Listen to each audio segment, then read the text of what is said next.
just a game, 'cause I got high hopes.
welcome to this, frankly, incredible panel.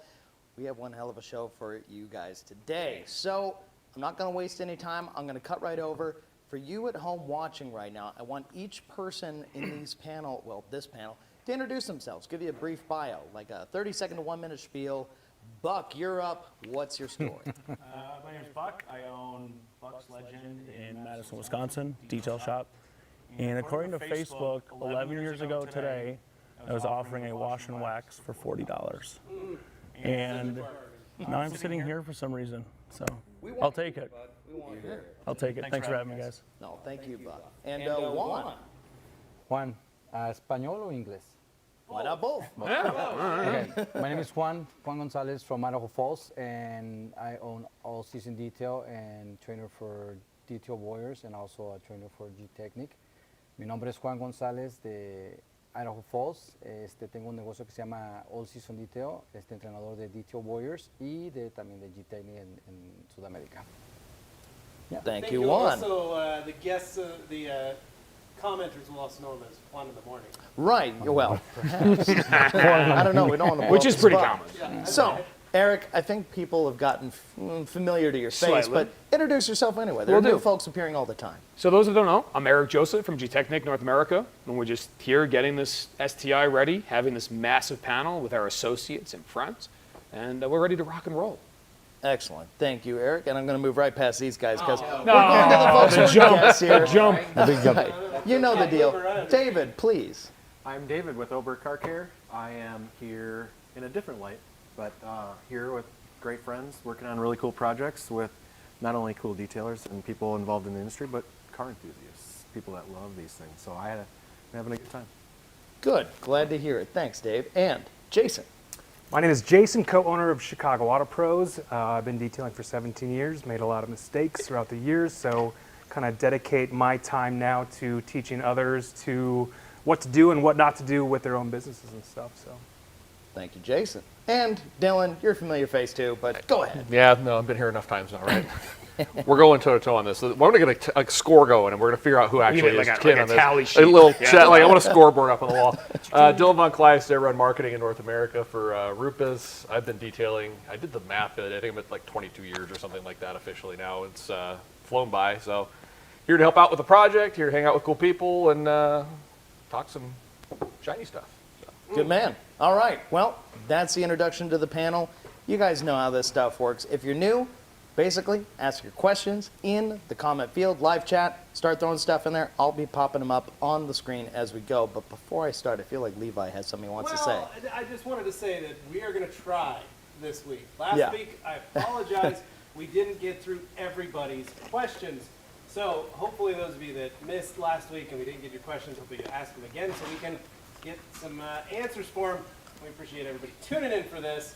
So, without any further ado, we told them the rules. Yes. If we get into lighting mode, I am going to be burning some questions, turning and burning them, as Anthony likes to say. Last week we had a hard out, but this week, if we go a little bit over, so be it. We're not going to go on forever, but we might go over a little bit, and we'll try and get all of your questions as they come in. So why not start here? Questions, but a lot of times these early ones are just introductions, people saying hi. So we got Hussy Bear the Rooster. Now, I want to check with you guys. You can read that screen up there, Yeah, okay? I can see it. Okay, so I I got my want new to go around the specs. panel, give everybody a chance to like read off a question, comment, and go ahead. So Dylan. Levi, Oh, I or was gonna Dylan, do Dylan, Dylan yeah. on that. God, without my glasses, you know where I'm going to read that question right here. Trying to get this coating done so I can sit back, relax, pop a kombucha, really, okay, and enjoy your company. Cheers, cluck, cluck. Impressive.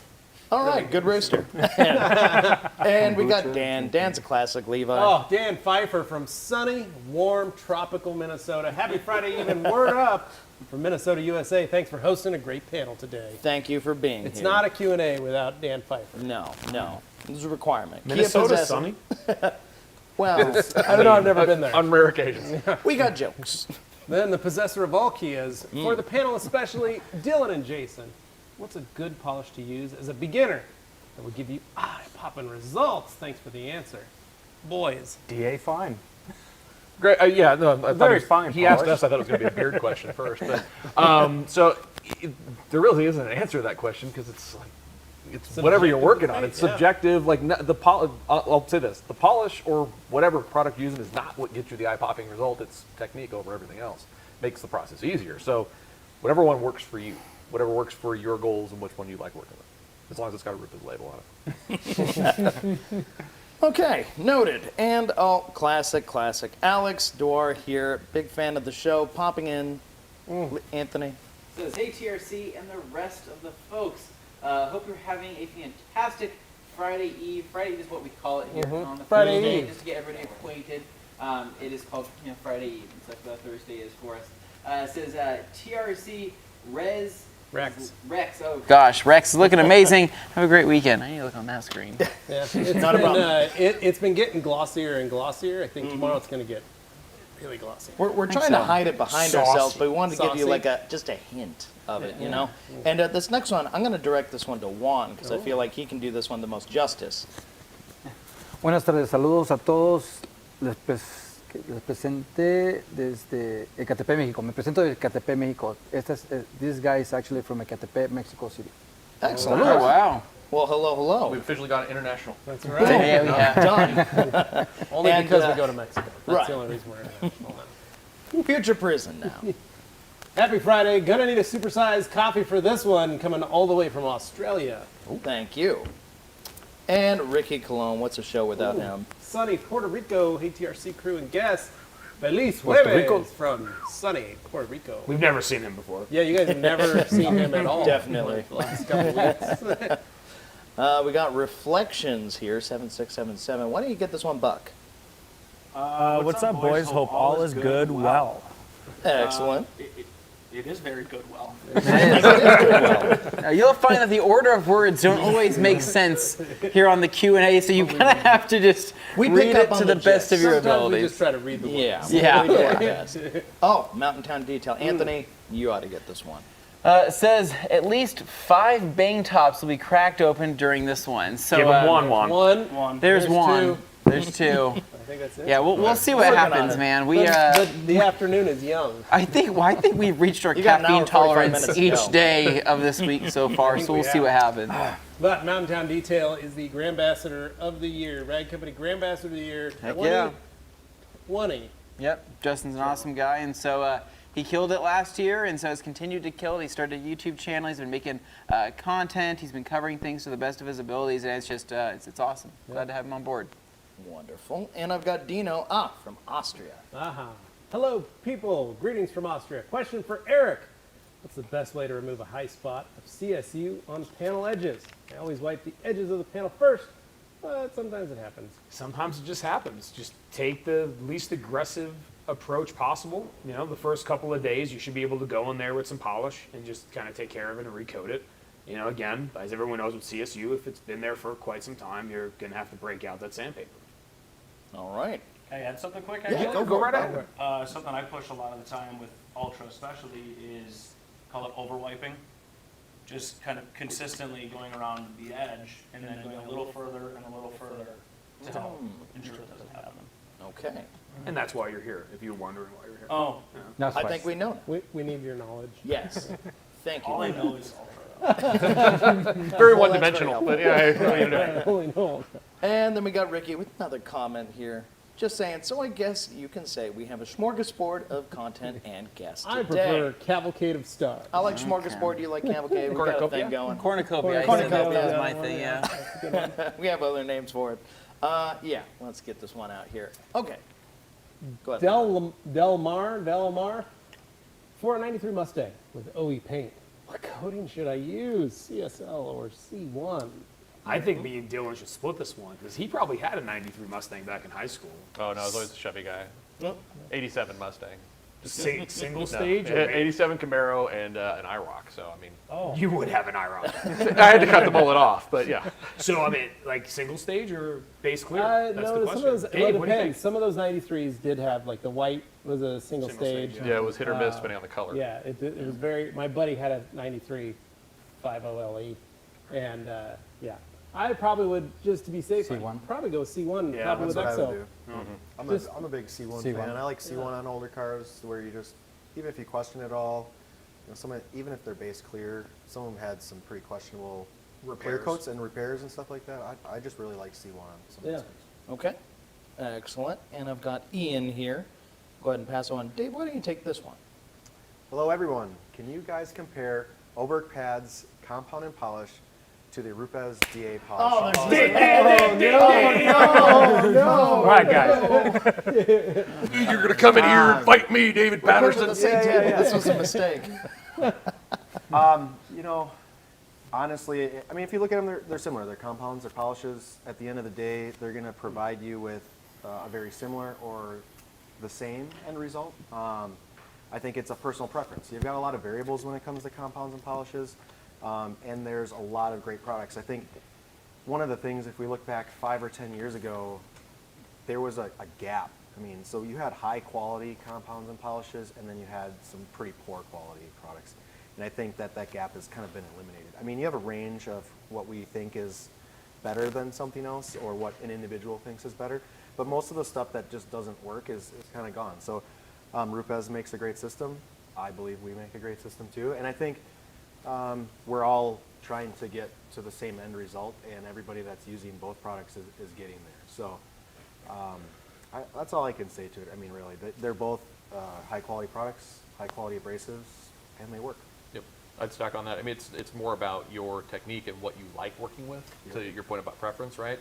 And there's absolutely zero product on the market, ours or anybody's, that is the perfect product on every car. It just isn't the case. So what you do is you find the product that works for the cars you work on, your technique, what you like to experience. If you prioritize wipe off or working time, you find what works for you, and you can get the same result as somebody using a different product, because they're going to have a different set of variables for them. So it's not, there really is, Dave makes a good point, it's a lot less about what's better or what does something that a lot of products out there work really well now. It's like golden age of detailing at the moment, where you can get a lot of stuff done with a lot of different brands.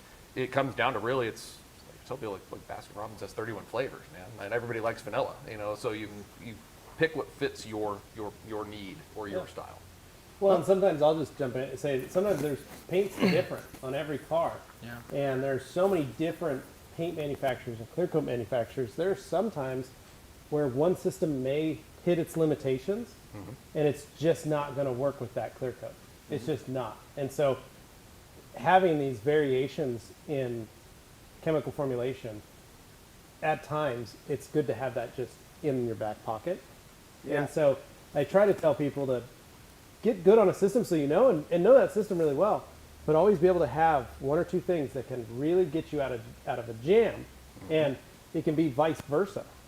Or in a jam. Or be in a might jam. make things worse. Yeah. It might get you in a jam, but the point is, it's there's a place for a lot of this stuff, Or you can be weird like Levi and mix a little Oberk with a little bit of Rupes to try and get something done. What a That psychopath. may or may not have happened. I did a little bit of that, but how many of you guys Psychopath. remember the old Mark V crystal cut? Yep.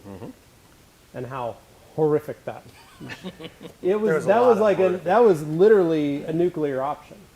Like if you couldn't get it out, you used crystal cut, and you were going to have it in your nose and your eyes and your ears and your mouth and everywhere else, but you were going to get that paint cut out. Yeah. And it was dirty and bad.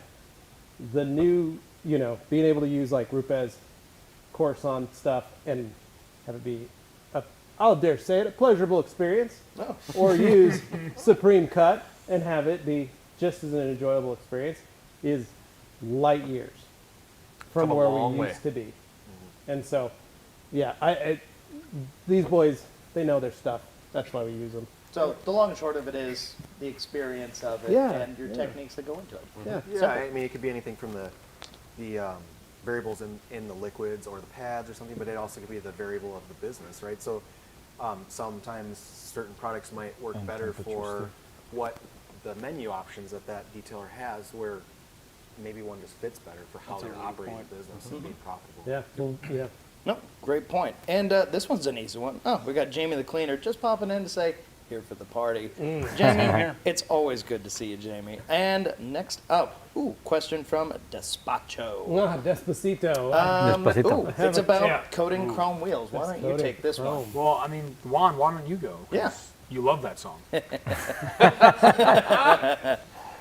Well, No, let him do it. You can't say ultra. Nobody right now, wants to 'cause what talk if he about doesn't have coating ultra? any raw metal or any No, he's bare just saying metal. he's just saying chrome wheels. I would assume C5. that's C5. Yeah. Yeah, C5 and go. I think it's fair to have, you should have fair expectations because it isn't paint. And the coatings are designed to go on painted surfaces. I mean, is that correct, Eric? Is that a good way to put it? It's close. I mean, Yeah. you know, everyone for some reason really overthinks chrome. I don't know why.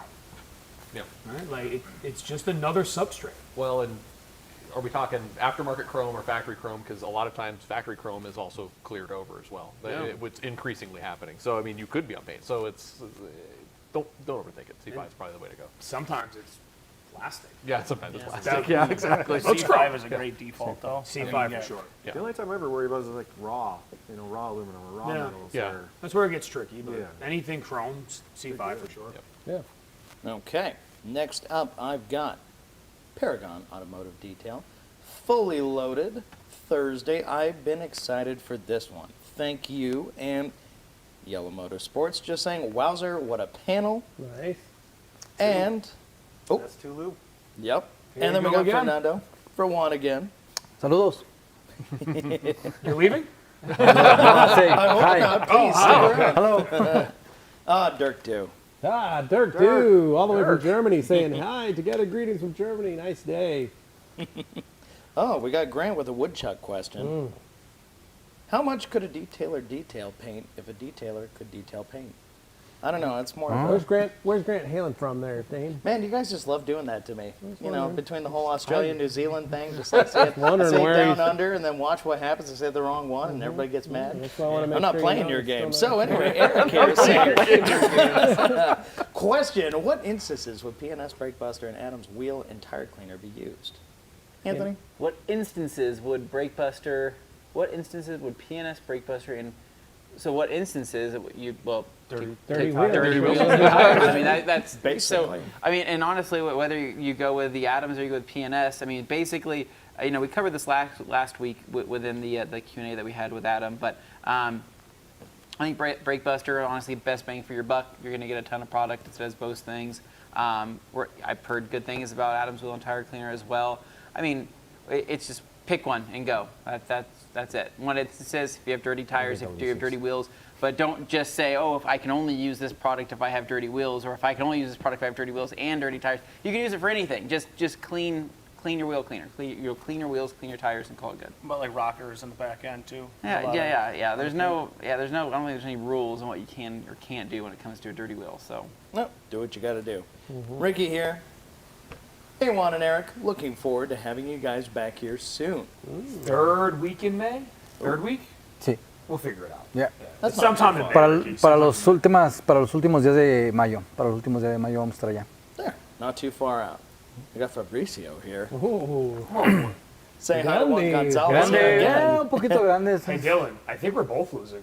I do. I feel like we've both been replaced. I've got to learn Spanish. ¿Cómo se They're llama? here for Fabricio one. Reyes. I think he's from Chile. Oh, Yeah. Hola, Fabricio. very cool. Fabricio, sí. From Well, and Chile. Quintana, a regular on the channel here. You You guys? guys- Oh, go ahead. Go Dane. ahead. No, you do it. I've already done these. You're good. You guys are done with Wash Wednesdays and Satisfying Saturdays? No. No. I am. We never even said that. Now you haven't once. We're literally posting them as we go, as they get edited, and I believe there's one this Saturday. So, man, you take a week off, and they're like, no, you're around. You guys are done. You guys close up shop? What's going on? Back hurts. I don't know Nothing how else long to it do, is. right? Yeah. If you look behind us, it might have been a little Literally, like preoccupied. last week, just shot one. Like, and It's not like you guys have been guys- rebuilding a Subaru or anything, Yeah, right? no, that's not at all. It's okay. Not at all. We're glad you're fans. Like that's Yeah. really important to us that you actually want them. So we're going to keep making them. Keep on There just track. may be gaps. Yep, that's right. All right, Mountain Town Detail, 2 hangs down, 3 to go. That's right. And It's counted. Despacho here. Go ahead and take that, Levi. I used a drying aid for the first time ever. My life is changed. Sounds about right. Oh, and a follow-up here for Levi from Tom Kirby. Kirby Thompson. That's right. No apologies needed, Levi. Last week was a great guest. Thanks to Adam for making his appearance. Thank you, Kirby. I know Kirby. What's up, Kirby? My boy. Yeah.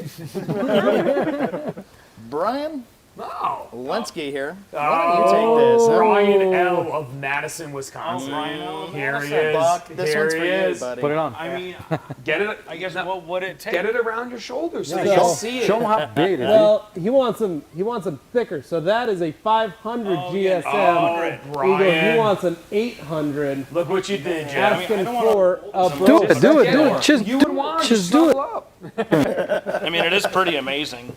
Yeah. So how many are there in existence currently? Not a lot. 150? Look at this. Here, we'll snuggle up. Oh, God. Currently, the black market price is about 450, 500. It's for one gotten of those. crazy for this. Really? So value is going up on them. People trading them on eBay and stuff. Yeah, there Yeah. are people that are still literally trying I to sell. actually heard that company Supreme bought one and branded it. They put a sticker So now on it's it. I think they $5,000. dyed it red first, but Yeah, it's a great question, Where did Brian. Juan go? We'll think about it. We'll think about it. An 800 would be so heavy. Oh my gosh. Well, that weighted would be blankets are like kind a of a thing weighted now, blanket. so, yeah. It would be a weighted blanket, so you might fall asleep weighted really well. blanket. with Yeah, that. that's not a bad one. All right, we got Jesse here. I'm pulling him up on the screen. Eric, why don't you get this one? Hey. Took the day off to watch you guys. Jesse, well done. Been waiting for 2 weeks for this. That's right, guys. Exclamation 2 weeks. He took the day off to Jesse. hang out with us. Knows what's up. Welcome, That's Jesse. awesome. And next up, Eddie here. Wow, now this is a squad. Nice. Agreed. Oh, I know Eddie too. What's up, Eddie? Paying people to show up? What is this? Jason, I'm going to have you read Dabblers here. So stoked for this Q&A. So cool to witness this history in the making. Oh. Yeah, history. That's right. Next up, we've got It's Boomski. Happy Friday, Junior, everyone. Oh. Kevin from Oahu, Hawaii. Very nice. Yeah, Friday, Junior, huh? Okay, now this is a question for that table over there. I got LJ popping in with some questions about CSL and XL. Why don't you guys take this one? I won't say who. You pick. Well, I don't know if Buck uses CSL. I mean, well, layering XO on it, I think is Yeah. pretty much the same thing either. So with CSL and XO, Say I only put on one coat of EXO after CSL. Can I at a later date, say a month from initial application, put on a second coat of EXO? I don't see why not. Honestly, as long as the car is clean and the surface is prepped again, be gentle. Really, I think the choice is the first coat 12 hours, 3 to 12 hours after CSL. It really, it's been coming up a lot. It has been. It truly depends on your personal choices, right? Like, people have literally emailed us and like, I have to put my car in the garage for a week. I'm not gonna be able to touch it for a week. Like, and they mean it. They mean it. It goes on. It's that easy. I mean, instead of, I honestly don't do 2 coats of EXO very often at all, but I'll do one Heavy coat. well, I let it flash for quite a while. And especially when you're overcoating something, you'd be surprised how much later you can find some EXO, and it's not a problem. You can find it a couple hours later and wipe the EXO off. But I'd go 5 to 10 minute flash on EXO, overcoating CSL, and you might not need a second coat, but yeah, use it heavy. Okay. So, long answer short, yes. Yes. Easy. I like you go. easy. All right, so we got Javier Gonzales here saying hello, everyone. Hello. Oh, very interesting. Next, oh wow, hey. Now that okay, Tommy Ramos Davis here saying, Hey, "Hey guys, just popping in to say hi. Have a great Oh, show." thanks, man. That's nice. And jumped on me. Porsche Posse. Why don't you take this, Anthony? Says, would love to see you guys tackle cleaning or detailing one of our Porsche Cup cars after a race. That'd be pretty cool. That could be interesting. I think they want the whole lineup, though. They want all of us there. Good luck, right? I mean, just keeping Eric and Voss Water could bankrupt a Porsche racing team. So, I mean, Very expensive. Guys, we're hanging on by a thread. Okay.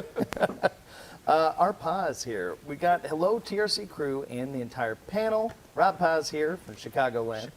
Dylan Rob. and Jason, have you exchanged epic beard care tips? I'm going to let you guys hash this one out. What we do in our spare time is none of your business, sir. Oh, wow. Actually, when I got off the plane, I had the beard bump from Yeah. the mask and everything, so I had to pull out the blow dryer and my brush and comb it out. You missed the spot. We had to stop at Rite Aid for you to buy a brush. Because I left the brush in the last rental car. Look at this guy. Gotta have one of these at all times. It's important. The mask thing has been hard on bearded people. It really has. I mean, it really is a challenge for us. It's Yeah. Tuck it in. I know, right? yeah, you know. Right? Yeah. So we've got Eddie here saying, greetings from ELH Detailing in Michigan. Hello, Eddie. Greetings. All right, greetings.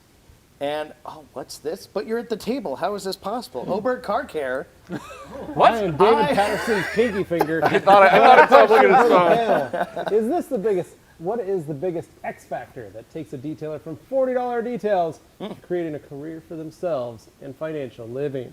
Great question. We should kind of get like a little That's a good spiel question. from each David of you guys Patterson's along right. there. Pinky Let's start finger. with David. Yeah, that's everybody, I think. What's the biggest X factor? I think everybody starts from somewhere. You know, that's where I started when I did mobile detailing. Is started with those $40 details and kind of worked my way up. And for a lot of us getting into this business, it's a very low barrier of entry. And just starting with those things, and you start from somewhere and you slowly work yourself up into, you're building a reputation. And I think a lot of pricing is demand for what your services are doing. And you know, I try to tell everybody, you know, when you start off and you're trying to fill your shop, you know, I don't like doing dealership cars, but it's a great way to fill your shop up and to train some of the employees, and then slowly start replacing that work as your reputation is built up. For me, I think it's probably understanding your costs. I think a lot of people that are in this business, it's based on their passion at first. And there's a lot of people that aren't great in business as a whole, myself included when I started, and it's difficult to grow your business to the level that you want it to be without understanding your costs and understanding some basic principles to help you move your business forward. I think that's the biggest thing, knowing your costs, because I think knowing your costs and understanding that you're not competing with anybody. So like somebody else's business, their pricing doesn't mean anything about your business, what you provide and what you price your products, because their cost to do business could be completely different than yours, and what they do could be completely different. So between those two things, That's a great point. Yeah.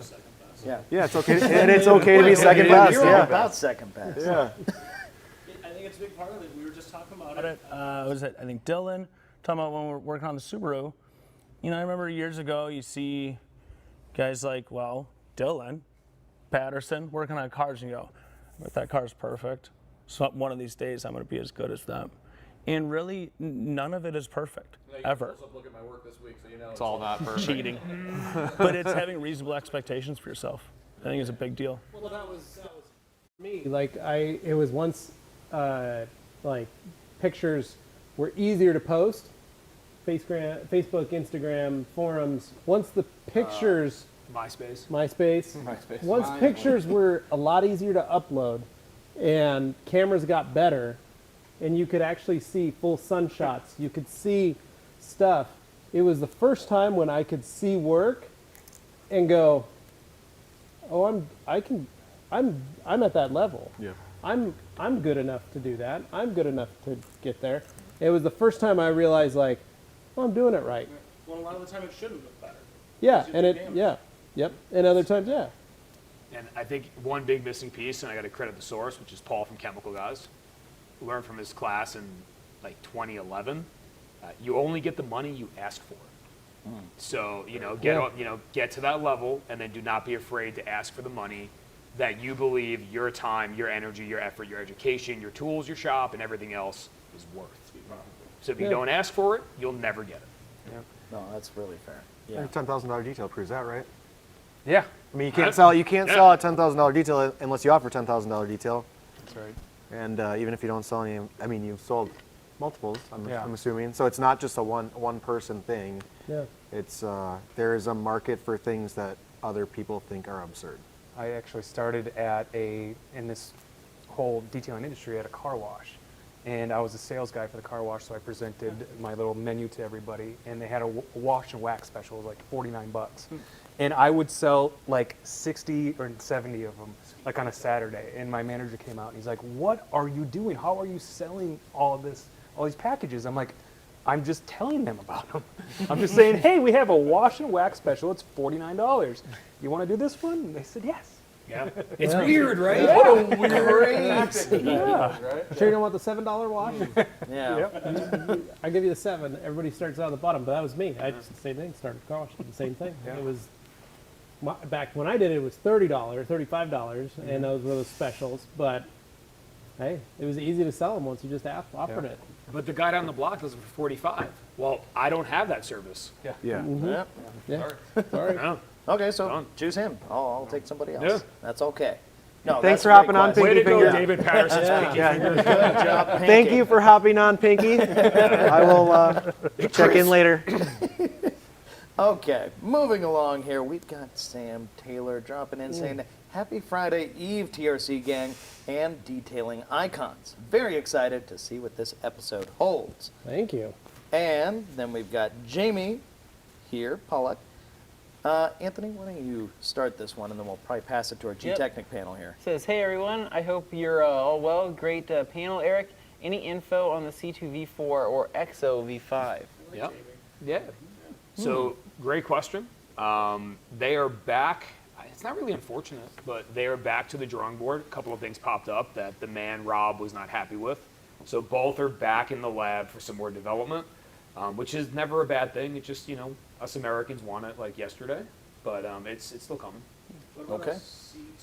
V84. That would be when we retire in like 75 years. It's actually the age at which it happened. Yeah.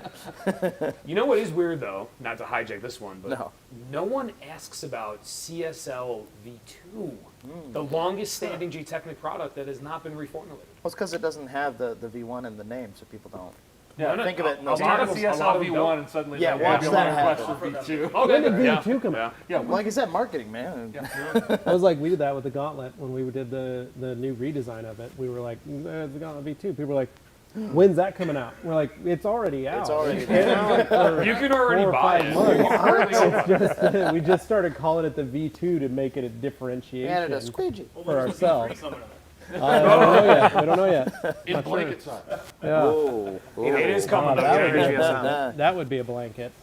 We've got Alex here, popping him up on the screen. Why don't we direct this to Jason? Jason, take this one. Sup, guys? Jason loves Chicago Auto Pros. You guys killed my coding. Question: should leather be cleaned only when it needs to, or weekly or bi-weekly maintenance? Okay, don't want to ruin the leather. Awesome. I'm glad we killed it on the coding. Thank you. When it comes to leather, I guess it all depends on what you're using. Obviously, if you're not using something that's safe for leather, you can eventually dry it out and it gets hard. And then with the tools that you're using it with, if you're using a hard, stiff bristle brush every week, it's going to start to wear down. Just like your paint has a clear coat, your leather also has a clear coat. So I always recommend putting some sort of protection on it. And then weekly maintenance is perfectly fine. Use a dedicated leather cleaner with a microfiber towel, and you're good to go. And if you're keeping up with it on a weekly or bi-weekly maintenance, you shouldn't need to scrub it with a hard leather brush or anything like that. So, yeah, maintenance is important. Well, color lock mild's is a pretty easy-going Yeah. product. Very mild. And then once you have it cleaned, a lot of people use just like a damp O&R cloth if they're doing maintenance, which is not harmful for the leather. If you're just kind of wiping things up and. But yeah, both those are pretty mild for just upkeep. It's that ounce of prevention for the pound of pain thing, right? You do light cleaning as frequently as you can, Yep. and it never gets dirty enough to need the aggressive stuff, and everything stays intact for a long time. Yeah. All right. I've got Carson Berman here. Oh my God. Hi, Jason. Love Carson! Bermanstein. What's up, buddy? That's not his real last name, but that's the last name he put on his boxes. We got Oberg Car Cat. What? Again? Just fighting knuckles. That's what he says. You got to talk to your hands, man. Yeah, David, stop commenting. It's really weird when you do that, man. Yeah, I know. It's like telepathy now. All right, so we've got Questioning Scott. my own integrity here. We've got Scott I Taylor mean, I have my here. phone here, but Dave, just so you don't get any ideas, why don't you read this one so you get a break? is this from Oberg? Yeah. Oh, no, Scott Taylor. Okay, this question is from Scott Taylor.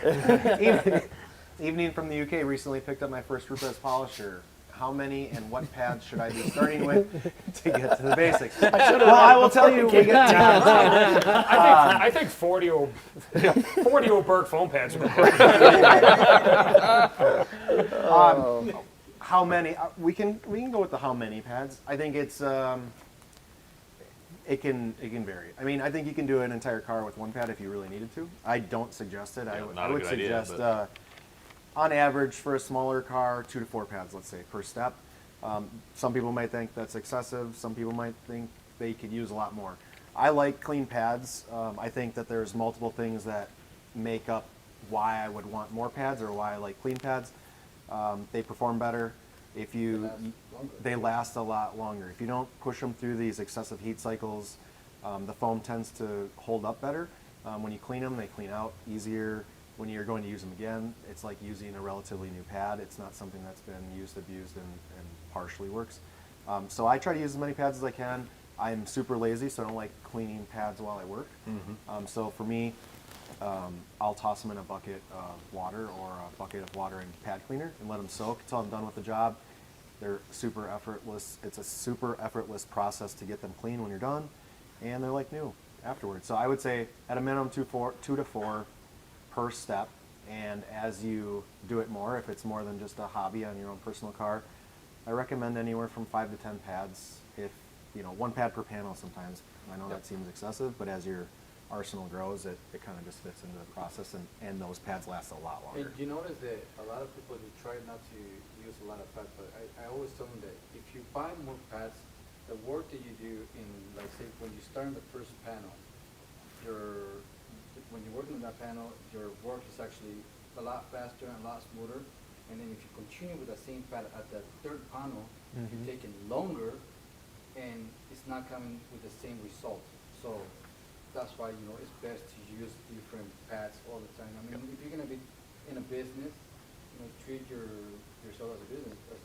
You know, invest in pads. The more pads you have, the better quality work you do, and the more faster you do it. So we had an interesting conversation, me and you, when we were doing the Detail-Wise event on it. Sometimes it makes more sense not even to clean it. Like, think of how much time you're spending cleaning pads, especially in a business setting. Yeah, and I doubt anybody takes the time to really think about it, but Rupes is in some really high volume facilities. And so I shared this with him, and without saying exactly who it is, they did the math. And they go, well, cost of a pad is whatever they were paying for pads. They said, but we pay this guy this much to clean them. They decided they just wasn't worth cleaning them. So what they do is they'd run them, and they were blowing them out, and they'd use them as long as they could blow them out, and they were doing, you know, 5, 6 pads per application. But at a certain point, and they got so kind of scuzzy and caked up, and they couldn't clean them anymore, the math says it's just cheaper to do something else with them. So they were chipping them up into packing material because they had another part of the business they had to ship things. So they would blow them out really well the one last time. They ran through a shredder, and they turned their foam pads into packing material for delicate parts. And so they're saving on packing material. They're not wasting hourly labor and chemical and time and all this stuff to clean the pads. I'm not saying that's true of everybody. I'm not saying it'd be great for Rupes business if everybody just used their pads once and threw them away. I mean, that's, man, we'd be making a lot more money. But that's better than using 10 pads per car. Exactly. I mean, one thing, that is. Yeah, it just a small nerdy thing. It's so, to Juan's point, we call it at Rupes the pad cycle of death. And it's true of foam, but every pad really goes through this. Is as a pad warms up, right, it's easier to compress. Foam gets softer, right? And then we work a pad for a while, it was kind of had some integrity. As it compresses, it increases the amount of surface area that it has. By increasing surface area, you have more drag. If you have more drag, you create more heat. So it keeps building on itself. So the longer you push a pad, your performance is dropping off at a certain rate, and the longer it gets exponential. So my recommendation is no less than 4 pads to do a car. You divide a car into kind of like 25% segments, and that pad is only going to do that quarter of the car before I move to a new one. Even if it looks like it's clean enough to keep going, simply because I don't want to overcycle that pad, overheat it, and I'm just going to end up working harder to get the same result, like you're saying. So why not? Pads are relatively cheap. Yeah. So, and I get you're a business owner, you got to think about these things. Inexpensive. Yeah. Yeah. Relatively inexpensive. In comparison to the body shop, they literally cost almost the same as a single piece of TRCREX or a single piece of mesh disc paper. So in a comparison, it's Some of the pads that I actually recycle that I don't use for the when I'm done with the paint, it's like the microfibers and the wool pads. I actually use them for the interior. Yeah. Yeah. Yep. So Yeah, I've seen people cut them into like little wedges to polish, aluminum wheels. All kind. You can find other uses for a foam pad besides paint after it's expired its useful life. I mean, I need to find a better comparison, but I'm sure Anthony can appreciate it. It's like a motorcycle tire, like it's got heat cycles, right? You know, you can only use a race tire so long before it doesn't perform the same way. And that's why they use tire warmers, so they keep them warm to avoid going through those cycles. Not an identical comparison, but that's the same thing. We got polyurethane foam, and the more heat and all those variables that disfigure and put stress on that foam really deteriorates those. So like by cycling multiple pads or doing those things, not only just cleaning them, they retain that original feel, that original performance a lot longer than a pad that's just been crammed down And I've seen those forums, you know, on Facebook. I'm sure you know about these. No, I don't do anything When on they Facebook. say, you know, when they say oh, this Rupert pad is no good. It just look, it's already. It fell apart. It's delaminating or whatever, How yeah. many did you buy for that vehicle? Oh, I just barely used it, and I'm halfway on the car. I was like, there's your answer. Yeah, I'm working on a Dodge There's your Ram answer, buddy. 3500. It's really, really swirled up. I've been pushing this pad for 6 hours straight, and it fell apart on me. I'm so shocked. There's your answer. Yeah, it's definitely the pad's fault. Yeah, no, it's always the blame of pads. It's always the company. So. No, that's a good point. So I think we pretty well answered that one. We got Auto Obsessed Detailing here. Hey all, what's your favorite part of the detailing industry? Super broad. Friends, this. It's networking. It's Well, we this. had dinner last night. We all went out to dinner, and it was fun. I was telling Jeff, we were sitting across from each other, and he's like, I just love hearing all the stories on either side of us happening. And we had such a diverse group, and listening to everybody's stories, I was like, this is great. Like, we both looked at each other at that same moment. I was like, this is why we do this. This is the main reason that the rag company tries its hardest to be Switzerland. We try to remain neutral because we like hanging out with everybody. We like being friends with everybody. You've seen how many different kinds of people and companies and stuff Well- we have on our channel. It's not just like, oh, what's going to benefit. Well, No, and as it's being beyond that. detailers, you know, going down the line, all of us, the hard part is these new guys that come into the detailing game pick a team, and they only play for that team. They do not, I don't want to hear what that company's doing. I don't care. I only like I use this brand. polisher and that coating, and Yeah. if you don't use those, then I You're don't not my like You and I, them. we don't talk. Well, and they Yeah, assume, they assume those teams hate each other as Right, much as yeah. they hate Yeah. Well, those it's, I other- mean, no joke. I mean, the question Oberg versus Rupes pads earlier, or compounds was earlier, great. is, it's kind of funny because I get it. I know why somebody might ask that because we're both here, but there's a little bit of like a, let's see what we can get out of them kind of thing. Yeah. Dave and I have been riding around in a rental car for a week together, just like having a blast. I mean, this is like, Yeah. it We it went isn't and got like, chocolate chip cookies on yeah, we went and got chocolate chip cookies together last night.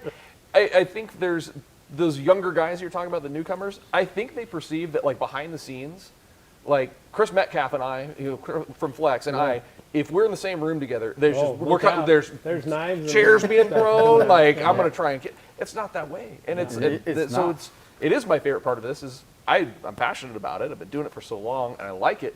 But ultimately, the rewarding piece of it is I get to go do stuff like this with other dudes who are into the same things I'm into. And I think it goes back, if you think back to some of us older guys in this group, to when we Don't look at learned how to detail, and you didn't want to talk to another company.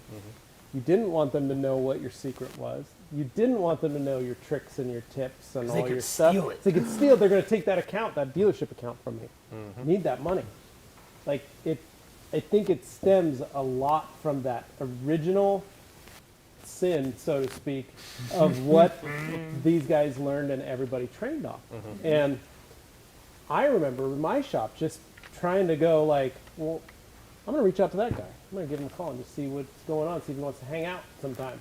and it was doing that. They were like, "What do you want from me? What are you doing? what's your the deal? agenda? Why are you what's telling what us Amy's about it?" working, pal? Yeah, and then I had one guy stop by and he was like, "Hey man, I don't know, I can't get this out." And I showed him how to do it. And he's like, "I go, yeah, you can just grab this. Here's where you go buy it. Here's get it, do it." And he was like, "Why are you telling me this?" And I was like, "Cause it's easy." Because I feel like setting him up to, like, because I go feel burn like I someone's car. cracked the code, man. Like, go make some money. And he was like, "Oh, I'm still kind of confused. Why you're letting me do it?" But it's like, I want to break that wall down, and so like doing this stuff and hanging out. I think that's the most fun is as it's changing. Over the last 10 years, it's changed. I That's see that a relationships lot come from in there. Latin Yeah. America since I've been going through all these countries. I see that a lot, you know, the hate, or if I know something, a secret, or if I'm using this product, you are not my friend. And they hate you without even knowing you. And it's like, man, you can't be like that. Why can't we all just get along? You just gotta ask who hurt you. It's possible. It's possible to be competitors commercially and not hate each other's guts, Yeah. right? You can that you can be competitive with someone and still be their friend. And I guess somewhere along the way, a lot of people have lost the ability to do that, right? You just can't, like, You know- it's ride or die with this. I go, If right? if I'm Until it's not. until it's not. Until it's not. You say, wait, weren't you the guy or the girl who used to? Oh, I get it. I get it. If anything, you know, I guess I can speak by experience. You know, a lot of the guys in Idaho Falls and most of the detailers that know me in Idaho Falls, they know that I always try to reach out to them, and just because, not because I want to learn something from them, because I will probably learn something from them, and they will learn something from me. But it's if we come stay united, you know, we can actually create a more valuable of our work, and you know, make a great business for all of us. And you that- know, that's the key. And I think that goes back to like what you were saying with Jason with the dealerships.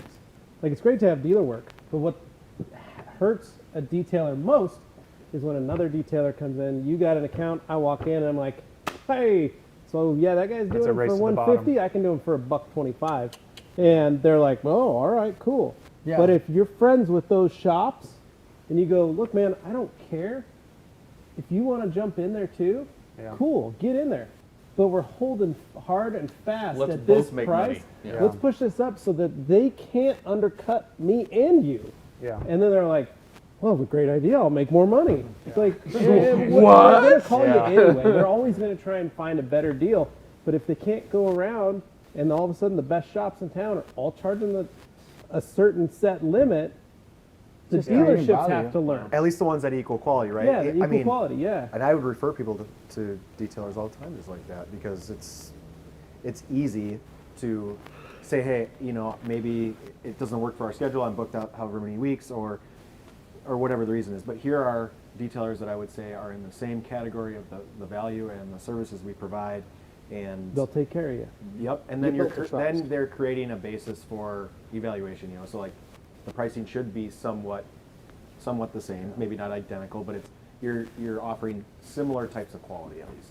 Yeah. It's a unique industry, and I see it. It's just we're all trying to lift each other up to that next level. You know, I have my wife always tells me, it's like, "Hey, why are you spending like an hour or two when a guy comes into my shop?" It's like, "Hey, why are you spending an hour or two teaching this guy, you know, all your secrets?" It's like, it's not a secret. I mean, I'm sure somebody else is doing it too. So I mean, it's not a secret. He just came here and asked for an advice, and you know, I'm gladly giving the advice because somebody gave it to me, and that just makes me feel better. Yeah. And I don't care if it feels better. I just feel better. If I do something because I feel better, it just makes me positive. I mean, it's just refills my energy in a positive way. Yeah. Yeah, you don't need a bigger reason than that. Yeah. All right, simple one, car parlor detailing, saying great panel, great info. Thank you. And high def detailing here.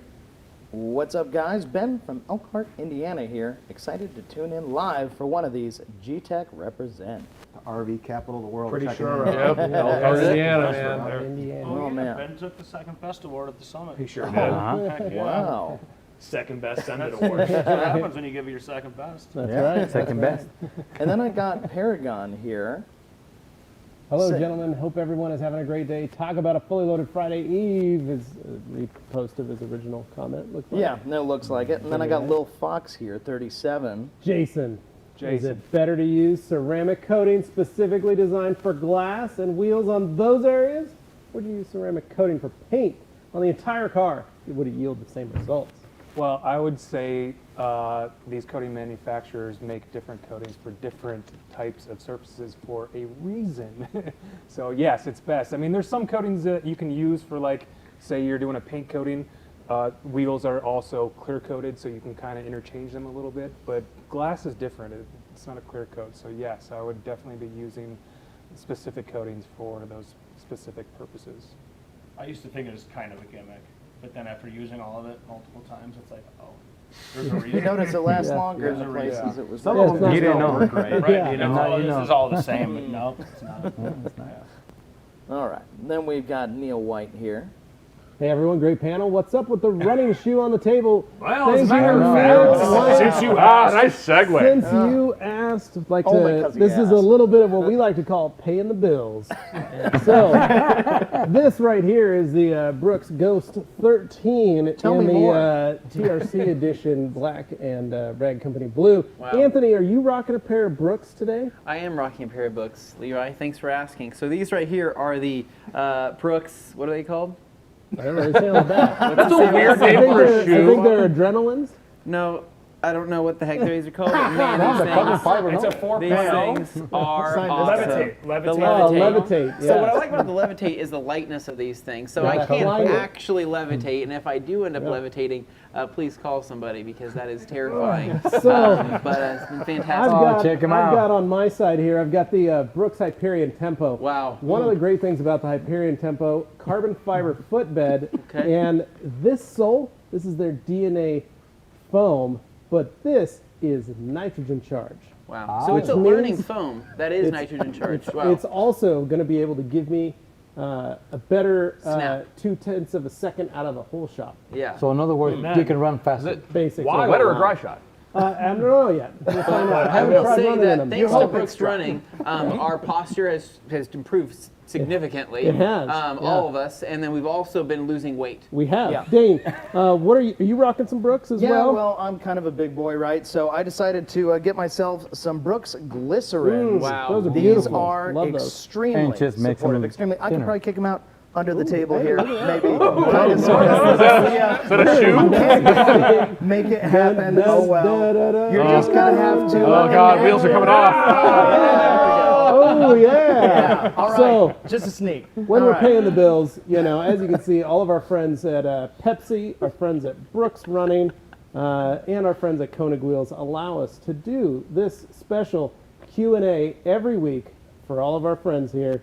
And we're just super excited and thankful that you guys are with us to enjoy it. And so that's why the shoe's on the table. And then once you're done working out, we can't forget our friends from Norway. To stay hydrated, Oh wow. Of course, With the best. only the finest Norwegian water. Voss.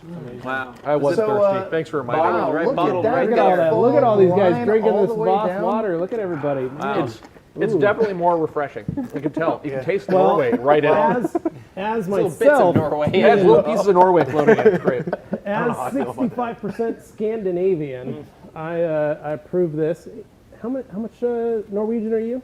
4%. Okay, and Dane. Well, let's make you 10, buddy. Probably more like that. All right, see, so there we go. Yeah, All right. so basically, I just want to say support the brands that support us because it makes a difference right, for us. that's right. And hey, we keep this thing going. And we obviously love having all you guests here, and it's been too much fun.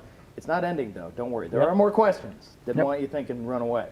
All right, we got the one Silver Surfer here. Why don't you take that Big hello from the UK. Question for Jason: what made you choose a hairdresser's car as a project? Asking for a friend. Big love to you all. Miata. Well, Well, it's a right-hand drive it's here. a right-hand drive, and I guess my dream has always been to restore a car, and I hope someday to do a full-off restoration on an American muscle car. But everybody starts from somewhere, and it's a small car, inexpensive, lots of parts, a big community, and that's where I'm starting. Muscle car dreams and Miata budget. There you go. Nothing wrong with that. Next up, I've got Javier Gonzales. Jason, do you and the Cap crew enjoy vinyl wrap or PPF jobs better? Well, I guess, our company culture is passion and do what you love to do. So we have vinyl installers and we have PPF installers. And, if you know, our vinyl guys love doing vinyl, our PPF guys love doing PPF.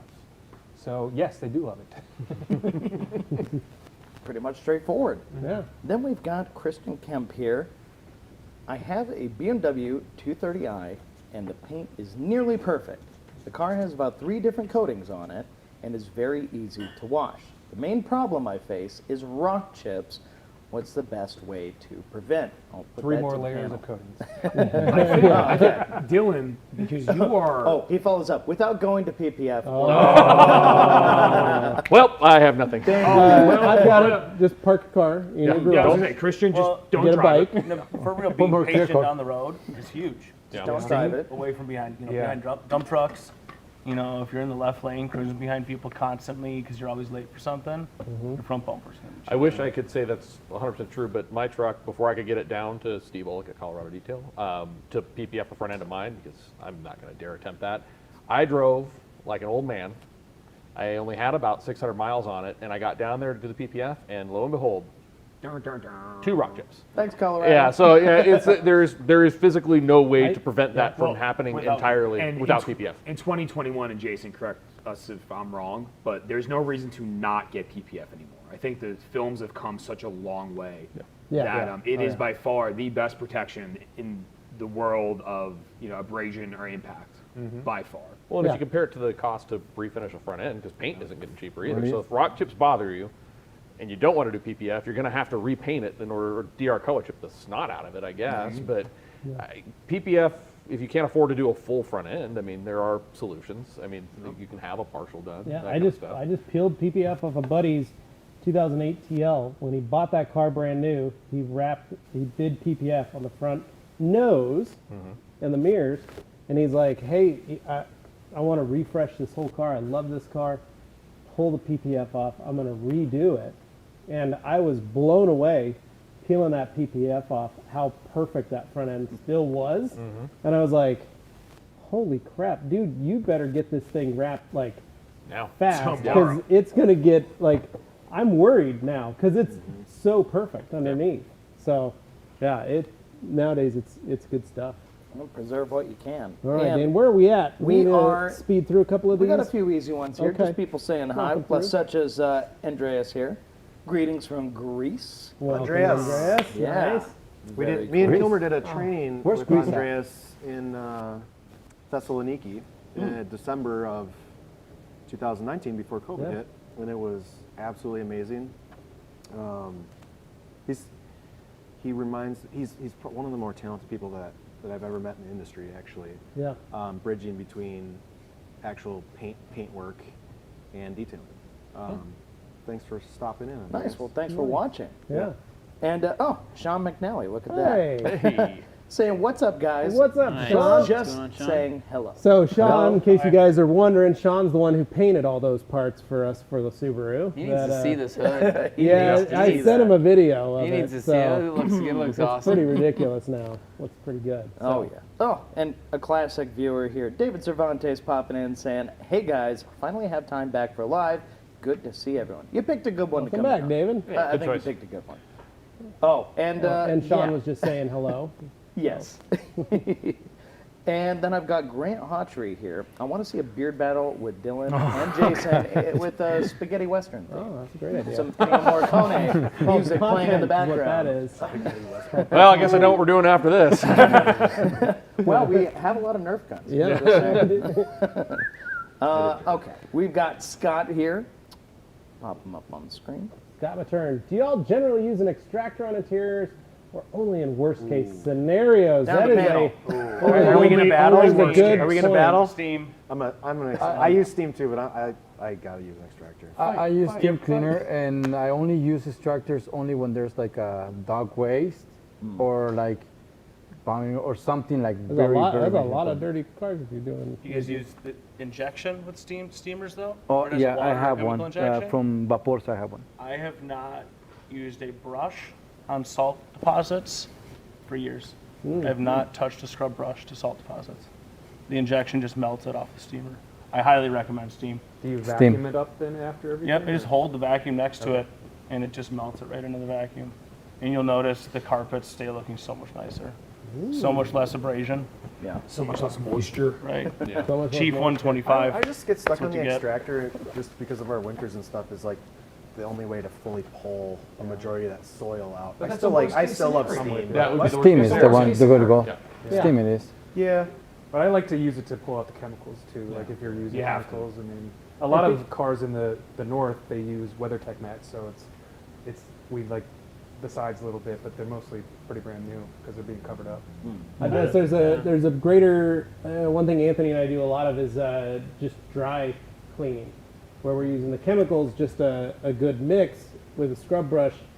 Nowadays, the dry cleaning for carpet is getting so good, it doesn't leave behind residue, doesn't leave behind, so there's almost no need to steam and no need to use an extractor. Well, it's important to except in serious cases. It's really He important to doesn't need understand that. the chemistry of what you're using Yeah, too, that's because it. so many Alright. times guys still use need the steam. wrong Yeah, we need or steam. the type of stain they're going Steam is after. like- So understanding your tannins, your lipids, that Yep. kind of stuff. I mean, and I've been choosing using your steam cleaner since for that 2000, man. makes life a lot easier. It Anything does. you can do to avoid introducing liquid until you absolutely have to. To Dave's point, I've seen cars in Colorado where the carpet is so completely saturated that you have to. You have to reliquify that stuff to get it back up and out again. But if you're just talking about surface dirt, avoid moisture introduction as much as you possibly can. Yeah. I think between those two things, Yeah. because the dry cleaning is super important. I So think people steam for everything, right? Yeah. Steam. So, Bang steam for everything, right? Steam. So I think you've seen, even amongst professionals, it's not one size fits all. Steam. So whatever way Especially you're when doing it's it, hot. you're not wrong. Okay, so we're going to take a quick break here, pay the bills. Not really, it's just us. But we're paying the bills in that way. Watch those, and we'll see you in just a couple minutes. All right, guys, run to the bathroom. Bye.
Hey man, what's going on here?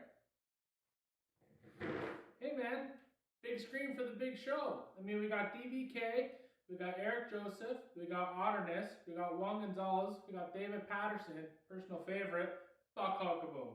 Really? Come on. Oh yeah, that's right. I'll working on TRCREX, so I'll be looking at this one for sure. It's gonna be great. Hey guys, Anthony with the Rag Company, and have you checked out our Instagram? You haven't? You have. I'm not really sure, but it is arguably the most entertaining Instagram page of all time. It's hilarious. There's tons of cool towel posts and detailing products, and I'm not really selling this, am I? Not really? Okay. Well, it's a really cool page where we post a ton of sale content as well as cool pictures of new products and new releases and kind of everything we do there. And we also host the Grand Ambassador program on there as well, which is our take on a sponsorship. Now, to learn more about the Grand Ambassador program, just check out the link down below in the description, and it'll take you to one of the main pages that kind of talks about the program and what we do, but is ultimately our take on a sponsorship. And we've had plenty of Grand Ambassadors watching this show with you right now. So you can check out our Instagram in the links below. Make sure to check it out. Give us a follow. I think that you're really gonna like it. Hey guys, Levi with the Rag Company. Have you ever wondered what it takes to turn a car from a zero to a hero?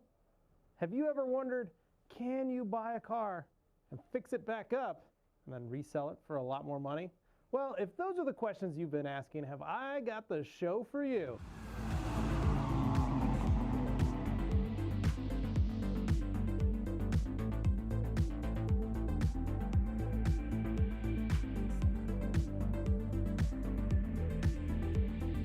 That's right. we here at the Rag Company bought ourselves a project car, and over the course of the next year, we're gonna be doing all kinds of cool stuff to it. We're gonna be polishing it, we're gonna be cleaning it, we're gonna be putting new parts on it, fixing the wheels, fixing the interior, fixing the dings, fixing the dents, fixing the clear coat, all that stuff. We're gonna even be cleaning the windows, can you believe it? And we are gonna be finding lots of fun parts to put on, kind of personalize it, and make it our own. That's right, it's TRCREX. That's what we've been calling it, and it's a pretty rad little car. And we're hoping to turn it from a zero into a hero.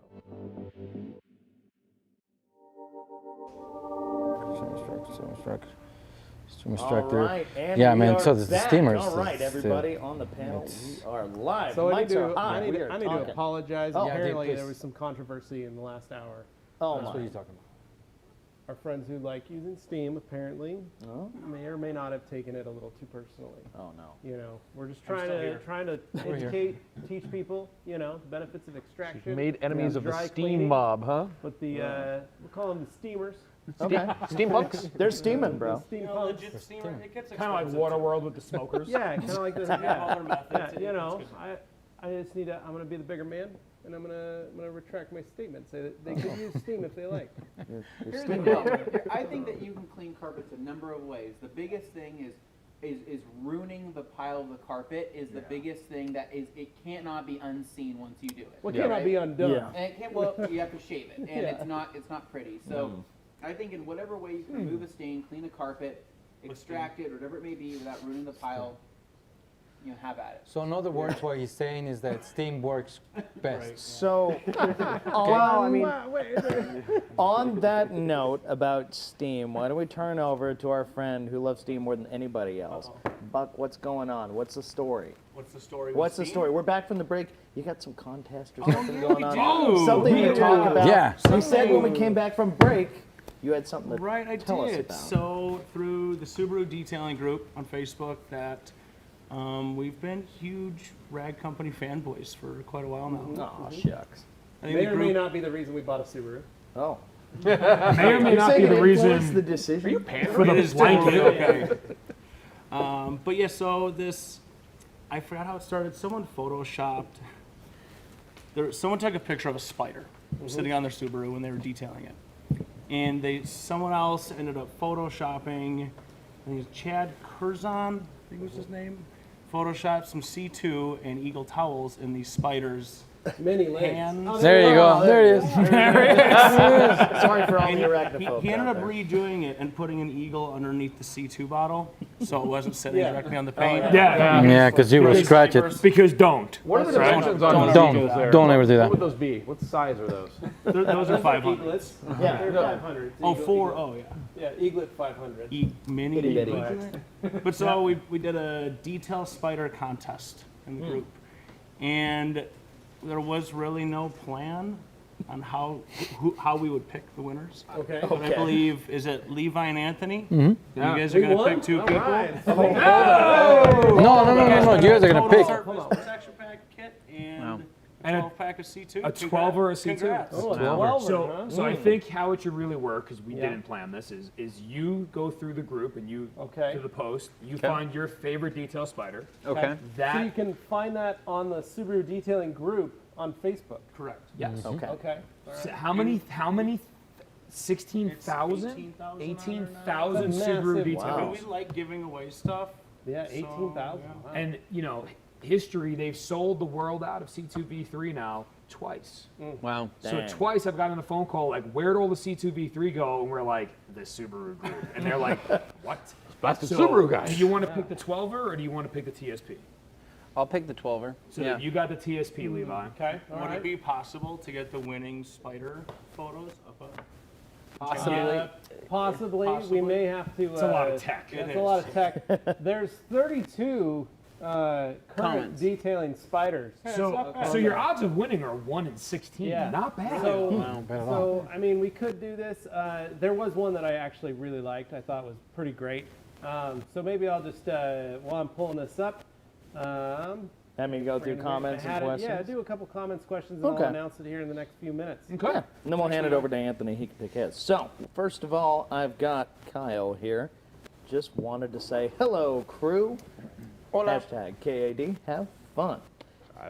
Kyle Follow it. my neighbor. Kyle, Kyle what's up, buddy? Specifically And a addressing Subaru- Dylan. Also a Subaru. There's a win Yeah. for Dylan. Yeah, Yeah. Dylan got one. Point for me. People know who I am. Oh, no. Here it comes, guys. Here it comes. Chad. Chad asking, when are we getting a graphene coating, Eric?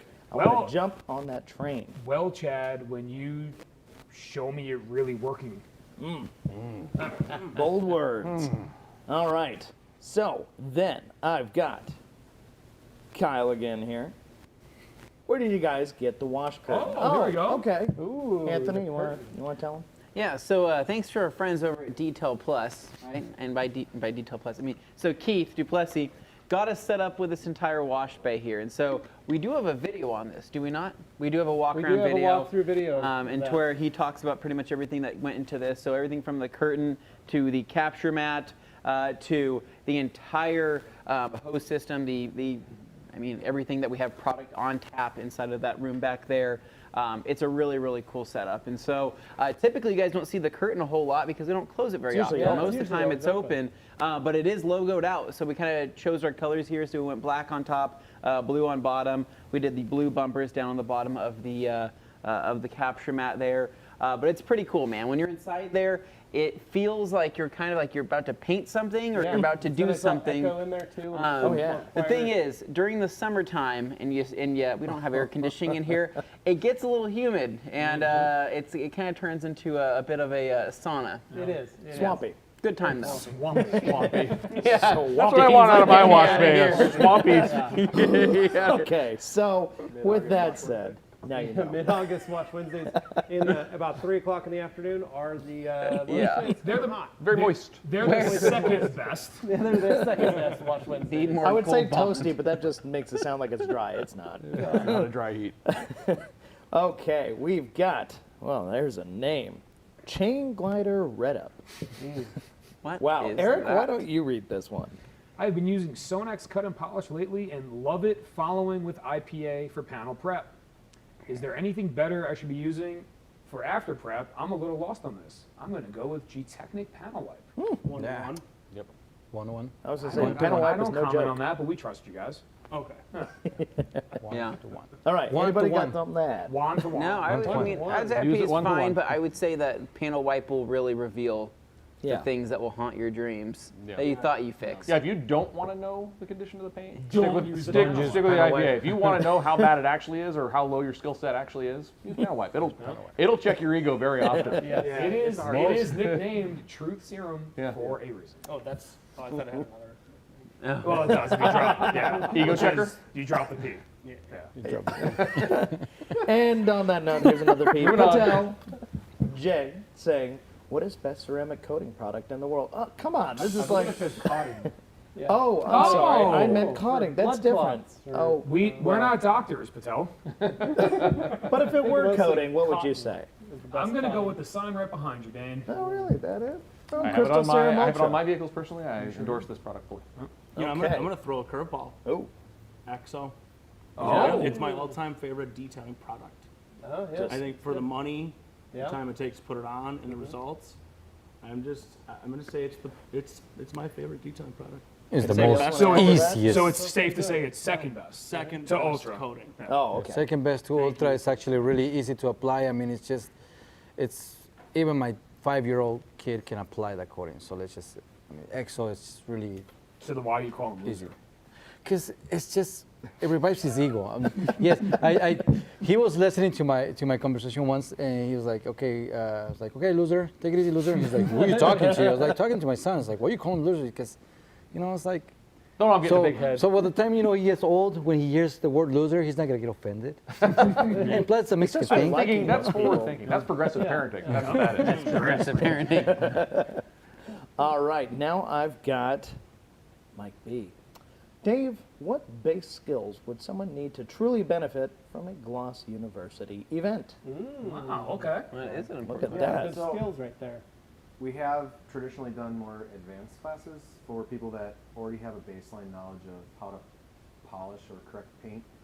Mainly we've been targeting exterior paint correction, wet sanding specifically, and ultimately diving into the details, the theories, the things that some of the people that I view and the things that we do, why they differentiate from maybe just a regular detailer. Not that that's a bad thing, but there's some different things that we think about or approach based on those theories, and that's typically what we've done. With that being said, we have some classes that we'll be doing moving forward. We're going to announce some classes in the upcoming few weeks where we're going to be focused on maybe not entry-level detailing currently, but a little bit more entry-level, and then leading into those classes where we have a little bit of advanced. So ultimately what it'll be is an opportunity for somebody that at least has an idea of paint correction, right? You have a polisher, you understand how to do it at least on that very, very, very basic level. And we'll teach you all of those things and lead you into what it's like to start learning how to sand. So we'll spend less time on sanding and maybe dive a little bit back into the entry-level polishing. With that being said, we're gonna partner up with Jason with Detail Wise, and he's gonna contribute a lot of business type things. So for me and Jason Kilmer, our training is based on the skills and those theories. Neither one of us have high-level businesses where we provide detailing. Jason does. And I think that's where real business value comes in. I think there's a lot of people teaching training, whether it's polishing, detailing, business type stuff, but they don't actually have a business that's ever proved anything. And when you have somebody that's training that has a proven past, you can see what they've accomplished. The things that they're telling you is truth because they've implemented it. So those are the things that we're going to do. I think we'll have classes on each coast. We're going to have one being announced that actually we'll kind of give a little spoof here. We got one in Pennsylvania that will be happening. We'll announce that in a week. But we've also got some additional classes that are going to be happening down in Florida, Atlanta, Texas, and California that we still need to confirm dates for, and we'll be announcing those. It'd be cool to have like a steam training. Well, so if you want steam training, Buck will be there too. And we do plan on doing more things. I think there's a gap in interior. Yeah, like we were just talking about interiors. Yeah. I've been to a ton of trainings. I think everybody thinks paint is the coolest part. I think we will say that David, myself, and Eric, and Juan have all taken color lock training. Yeah. And I felt stupid when I sat down in that first class and was like, oh, I did not know all of that. When you have cool solutions, interiors are really fun. Yeah. I felt like a total noob too because we train everything and it's just like the people that we train and I come back and I was like, hey, so Ram, what did you do there? Can you walk me through this again? Yeah, I know I did it in good. class, but I don't remember. Slower this time. But even going back to what Dylan was saying, I mean, there's, which, the IDA does help educate some people too. There's a lot of detailers that don't understand the chemicals that they're using. Yep. They don't understand pH as a whole. That's actually one of the tests as the certification committee chairman here for the IDA. That's actually one of the exams.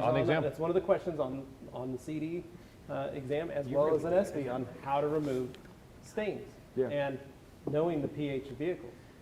Most people don't think about that stuff. I do find it funny, a lot of the guys who will jump out there and trash the IDA as kind of a joke. They're the guys who use awesome. Also don't know, if you ask them that interior question, that trips so many of them up and they kind of go, it's not so funny now, is it? Well, and I will tell you. It's pretty funny. Yeah, it's kind of funny though. I will tell you though, the chemical portion of the exam is one of the hardest exams for people to pass. Yep.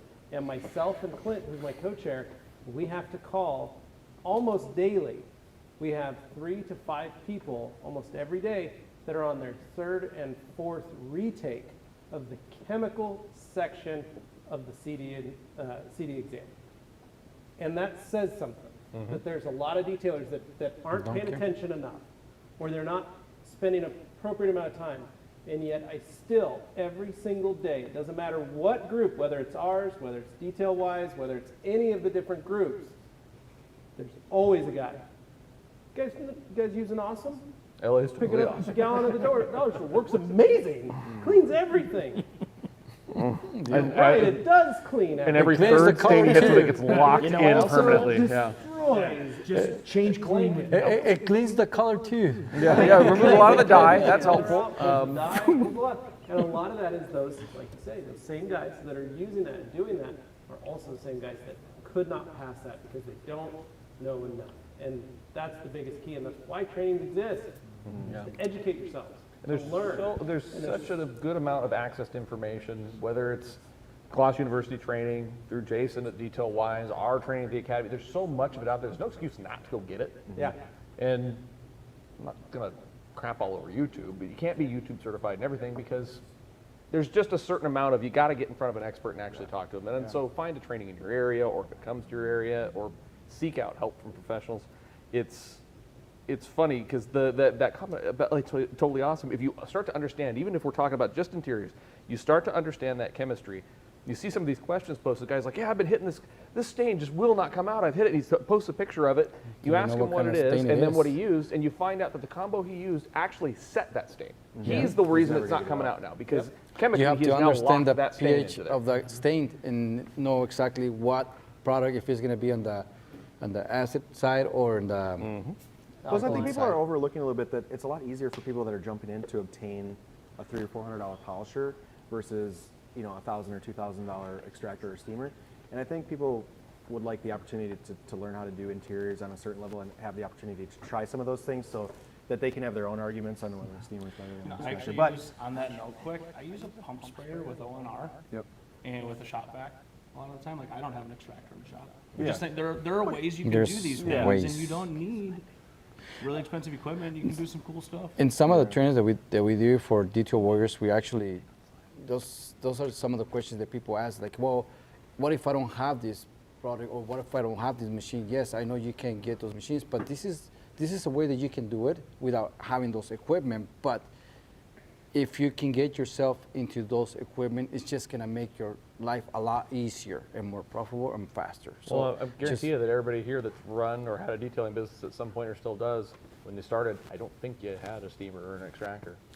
Or maybe you left it in an unheated part and it froze and cracked. There's that too. Actually, well, I think when I started detailing it, and well, when I first started detailing in like in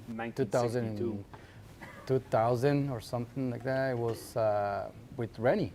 Yeah. With Rennie Doyle, and actually he was the one that actually introduced me to steam cleaning. I was like, wow. So ever since then, I've been a firm believer of the steam cleaner. It's like when the VX was baller.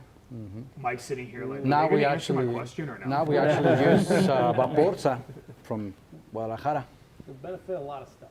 Yeah, but if you're looking for something specific, reach out through the website or info@Gloss University, and we can either answer your question on where we might cover some of those things or suggest another trainer that would. We're going to do a lot of training with other trainers. Like, a lot of people up here are training, and our goal is to offer experts in those specific things to be guests and train on those things, along with the fact that, Gloss University isn't an Oberk class. I mean, you're going to see when we launch some of the classes coming up. Obviously, I represent Oberk and everything, but we're going to have some pretty cool brands that offer high-quality products that we're going to share and be offering with our trainings as well, because it's not about the product. We want to use products that we stand behind, that we think is at a high level of quality where we're willing to recommend them or share them in our class, but it's really about the process and the procedures and helping that detailer implement those things in whatever they're doing. I've been to a training classes. I'm still going to trainings, and sometimes, when I go to trainings, it's not because I don't know what I'm doing or I'm gonna be like, I already know what they're teaching. It's more like to reinforce, am I doing it correctly? And like, oh yeah, so that's the way they're doing it. That's the way I'm doing it. It's a reinforcement, to know that you're actually doing things correctly. Or see a different way of doing it. Yeah, see a different way. Or different ways to do There's it not too, always so- one answer to every process, right? No. Wow.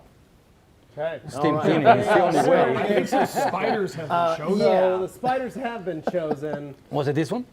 There was not that So- spider. so really detailed quick, spider. Chad, right, was the guy that posted the picture, the initial ones, right? So Someone he else took the can, original photo. I think it was. but he cannot win though, right? Because Chad had like 20 Chad different posted, spider like, photos. 20 spider photos.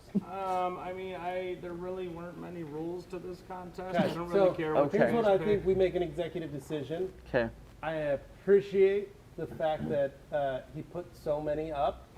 So I'm going to give him perhaps, you know, a honorable mention, Yeah. and maybe like a mini brush kit, And some eagles. and a couple three eagles, you know, is what we're going to do for him for really going above and beyond and really getting the ball rolling with some ideas and thoughts. But Nick, if you want to put up the winner for the TSP, right there, Chris Gumina, with dude, we got to clean out the gutters. This is a mess.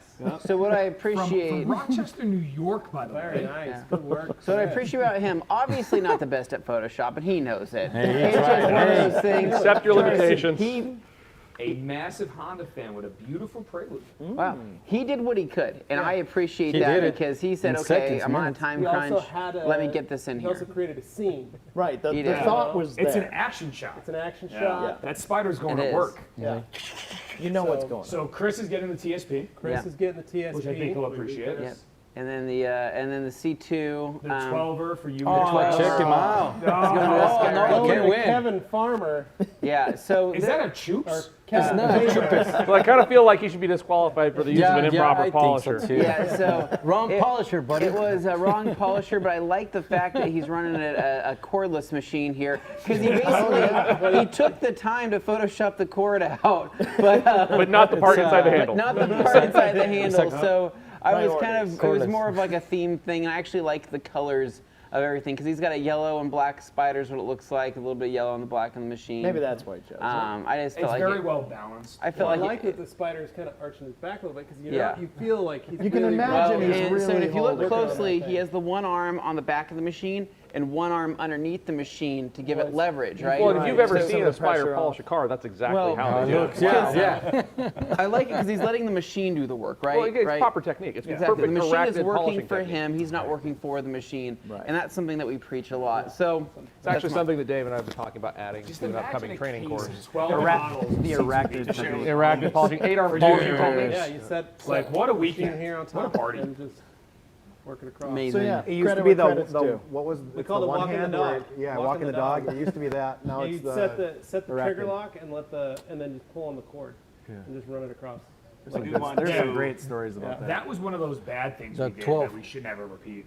Yeah. Buck, what's going on? Oh, just speaking of giving credit where it's due, give a shout out to Jason Abel, creator of Subaru Detailing. Yeah. And Thank all you the for that. guys out east that started that group. I mean, it used to be a couple hundred people, Yeah. and it just kind of blew up.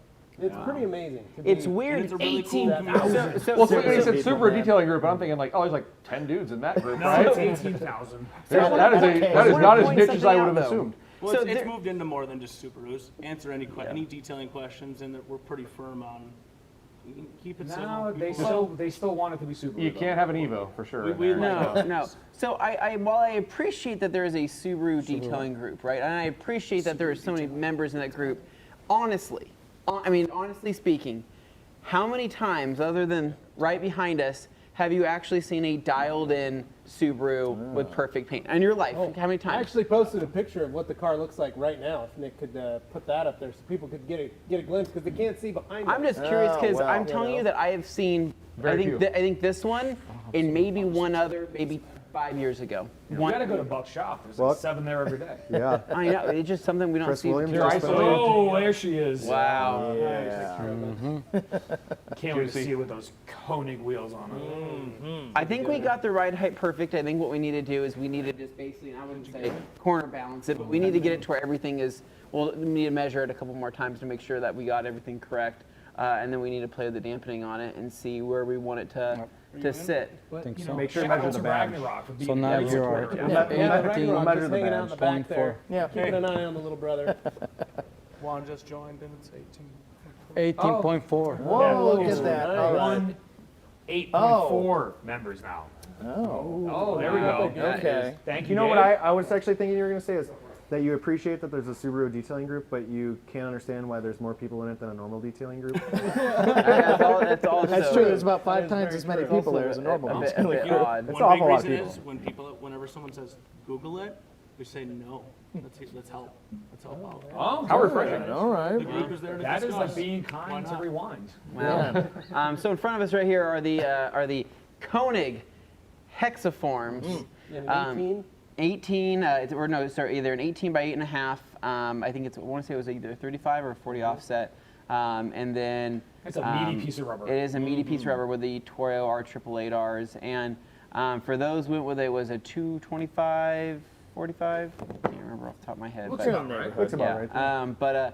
It's a good balance of tire, good balance of wheel. The thing is we can't quite put them on the car yet because we forgot to order the hub-centric rings. And if our friends at Koenig are watching this right now, then they We're know. also kind of waiting for Scott. I was to gonna say get here they to could put the send wheels Scott on with them. the rings. That would be great. Yeah, And- Scott, come on out, man, and get these things on here. But Whose choice won the color? Because it's solid choice on the Oh, on it that color. works. well, fortunately, the wheel only came in 2 colors. It was silver either and- it was either silver or I think it's a We all want to have go the dark other gray and or the B-Pack bronze. profile sitting up there on the wall. That's my wheel right We've been there. looking at that every single day, and we're Yeah, like, Yeah.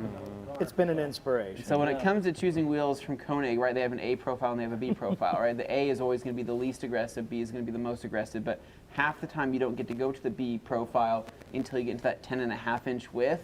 But the second you get to that 10.5-inch width, every single one of their wheel turns so concave, it's like amazing. You know, like for example, we have a pair of hypergrams somewhere that are the 10.5 where they go super concave, and it is extremely aggressive. And so I've seen them on a couple different cars, and I wish that I could I think it's run that that kind of polished meat. one back there, Jimmy, in case you're wondering. This is my favorite model that they got. I think I'm going to get these for the S2000. I'm going to do the B profile in 10.5. 10.5, yeah. That's why every time I look at the wheel, I'm like, can't wait till my car's done. Yeah. But yeah, that's my favorite design I think they have right now. Draws you in. Well, I think it's going to look good on the paint. So this can I is power through some of yeah. these? I was gonna say we are We're an probably hour behind the comments. We're Lightning round, Lee. got But 30 this minutes is left. this is a big one. This Fire is them. like No. this no. is This is the big one, and the way I'm going to answer it, I apologize, JB. You hit it at the wrong time. Best microfiber towels, go! Those that you buy from the rag company. All right. Next question. CJ Byrne, 27. Hey, Bucky, is your shop off Vose Road in Madison? I stopped in a shop to try and sell water service like 2 years ago. You and your employees, cool people, just saying. Well, I have been looking for this guy oh. because I would like some distilled water delivered. There you go. So I don't have He's to been go actually down our watching our road. channel for It a is while. you on Vogue's Road. Right, yeah. That's you. CJ Yeah. And CJ Byrne is a big Yeah. fan of the rag company. He's a frequent CJ, viewer. could he bring some over Sounds here? like a We need more sponsorship distilled waiting to water happen. here. This is like missed connections. I saw you at a detail shop. Better You than had that. striking eyes, and I wanted to sell you water. Please Both call. of you and your employee were cool. Yeah. Next up, we've got Eric. Favorite new detail factory brush color Where's from that Eric STI Alvarado. one? The STI hot pink that we STI have. hot pink. The pink one is pretty nice. soon. It's on my desk. It's on my coming desk. soon, Yeah. ladies and gentlemen, to the rag company. There's so many props in this Q&A. We have People running everywhere, wheels. props. We have We so mostly many props. props. We're very It's proud. Next one. insane. All right, Jordan next up. Nicholson, yo, how's everyone doing? Washing a car that's been ceramic coated by yourself. Do you blow dry or use a drying towel? Dab dry. Well, you can do everything. You can use rag company towels. You can use an air blower. You can use a Metrovac. You can use the Ego blower that Anthony loves using so much. You can do all kinds of Both stuff. is the answer. Both is the answer. Just If you like talk to Dylan Buck, said. though, it's just don't. Fine. All right, next one, Dane. Paul. Paul Confidence in Wheeler your work and saying self. Confidence in your work and self. That's right, man. Rolly, Rolly. Yeah. Yeah. It disappeared. What's up, guys? Always enjoy learning from you guys. Thanks, Raleigh. Thanks for sharing earlier too, buddy. Yeah. Here's a longer Thanks for one. sending me a All right, reminder Raleigh. about our meeting on Tuesday. Colin Fassett. Hey, everybody. Message last week about detail on the Harleys. They were new street glides. Then I polished with my Adams 3-inch DA.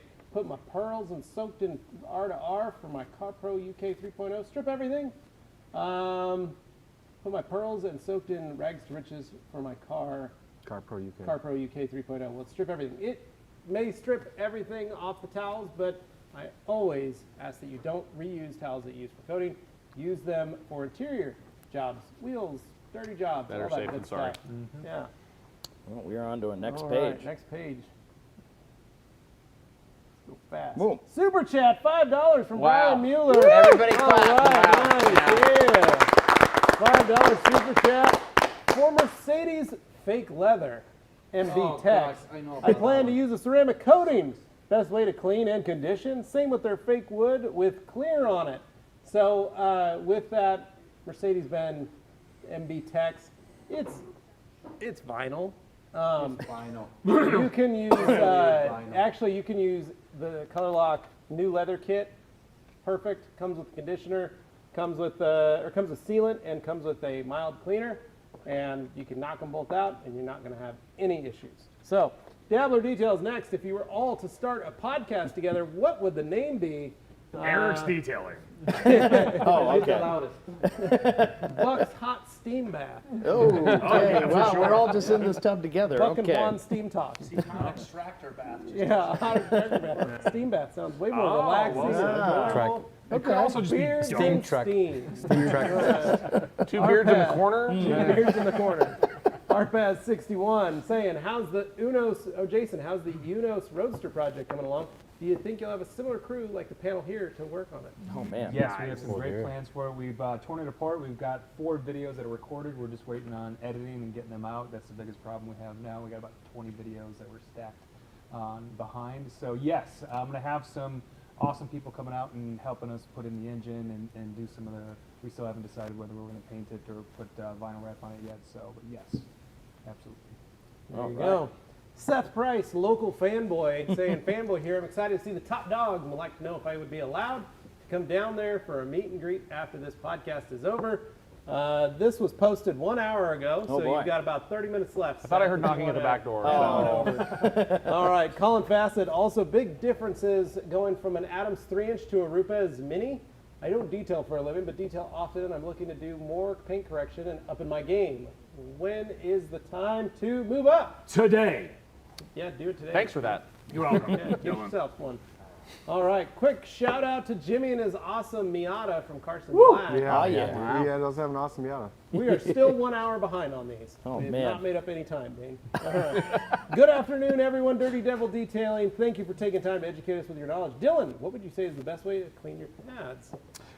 We actually have an excellent video on our channel that summarizes this, but I think Dave mentioned it earlier. When you're using them, as soon as you're done, so you're doing your 4-pad thing, bucket of clean water. I don't condone any chemicals in it. I take my grit guard, I put it upside down, and I put it on top of the pads so they stay submerged in the water. Because if they stay wet, compound doesn't dry, it becomes very easy to clean. When they are done, you can hand wash them in a sink if you want to go that route, but we actually, at the Bigfoot Academy, machine wash all of our pads, do it separately from everything else, mild detergent, add some white vinegar or rags to riches, and run it through a gentle cycle in the machine, and then you air dry or tumble dry in the dryer. But that's the short version. But if you go to the Rupes YouTube channel, there is a video there with yours truly in it explaining that entire process in detail from during the job to end of the job and all that kind of stuff. Nice. Nice. There you go. First, from Puerto Rico, Umberto. Umberto saying, hello, TRC team. How funny, bearded seating to the right. Hello, Jason Otterness. We're being discriminated against. What's going on? I'm going to contact the ACLU Our about friends this. at Glovebox saying, hello, everyone. Thanks for all you guys do for the detailing community. Thanks, man. Good to see you, brother.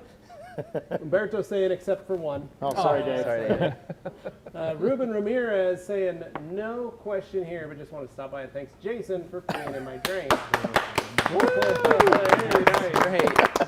I actually stopped doing this because I don't want to be known. No. Yeah, Maybe don't Probably make it a not thing. anything to be known. Ruben's a super cool guy. He's a cool cat. You can do that, though. Colin Fasted saying, I have an LHR 15 Mark III, so I was wondering if it's worth saving up for the hybrid, or would I benefit more for the Mini?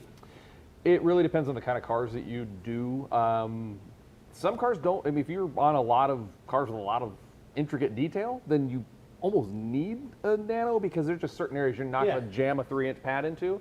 But also, if you're not doing that level of intricate detail, some shops don't do everything, you know? So, I mean, it kind of depends. Can you get by with a Mini? Well, it's a heck of a lot better than trying to do everything with a 15. Or 21. And it costs roughly half. So, you kind of take budget into consideration. But if you are getting every last nook and cranny for a customer, you do cars with a lot of complicated pieces to them, it's kind of hard I to... noticed when I bought my hybrid, it was because of all the classic cars I was getting.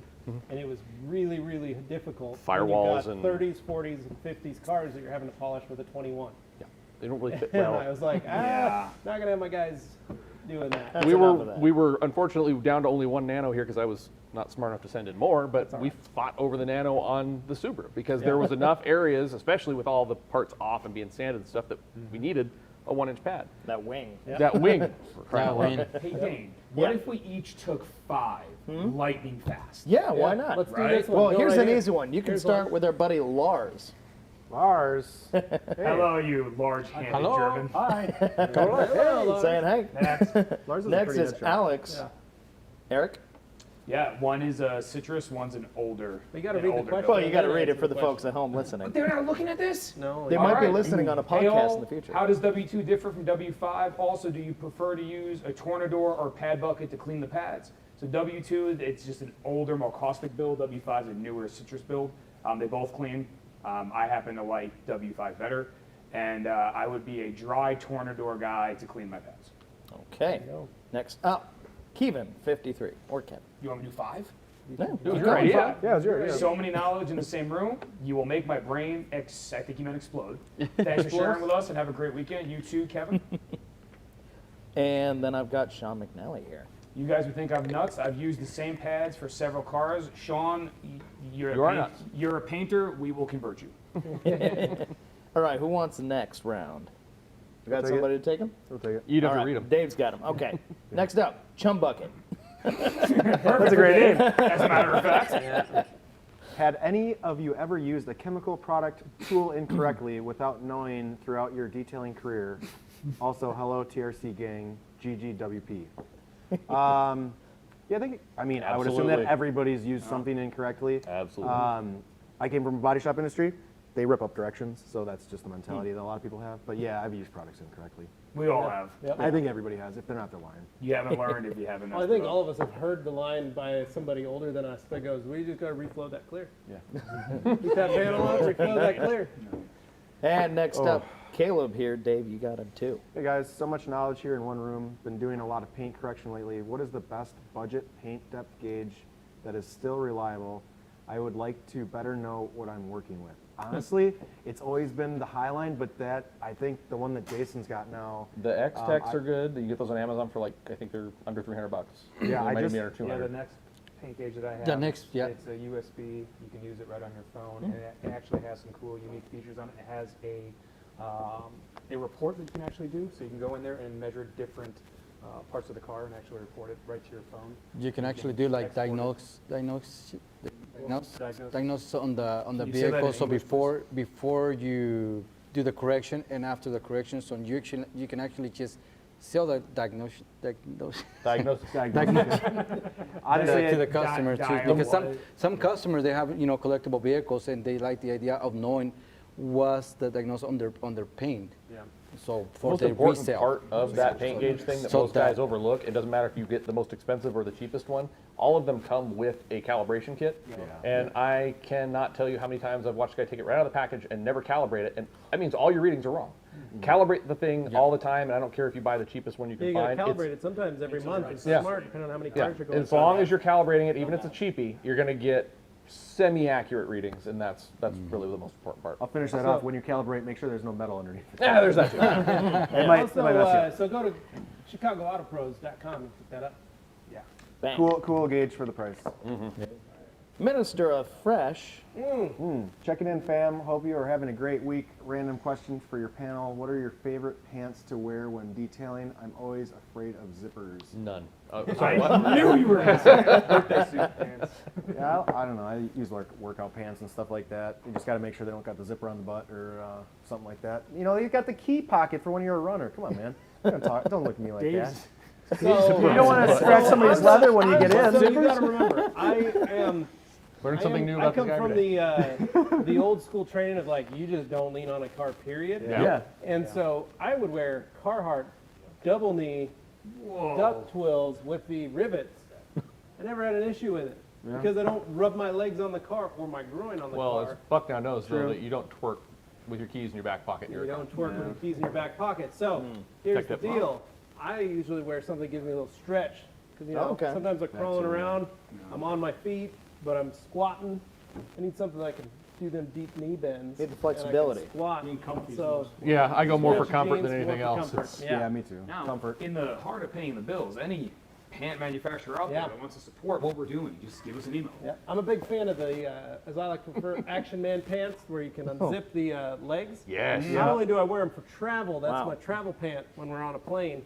But That's I also true. wear those for detailing, because I can always unzip, give myself a little ventilation. I've literally seen him. He said, I have to do this for speed. We've been on a train. I've seen him unzip his pants, right? He's like, we're going to have to go faster this next stop. I'm like, oh my God. Well, okay. now that I got my Brooks, I Yeah. don't need to. I can keep my pant legs attached. Yeah, it is true. Thanks. Speaking of going faster, we're still an hour Oh, behind. let's go. We got 12 minutes. Bill Quinton here. Great information, guys. Man, Bill. Hey, Bill. How are Hey. you, Bill? Thanks, Bill.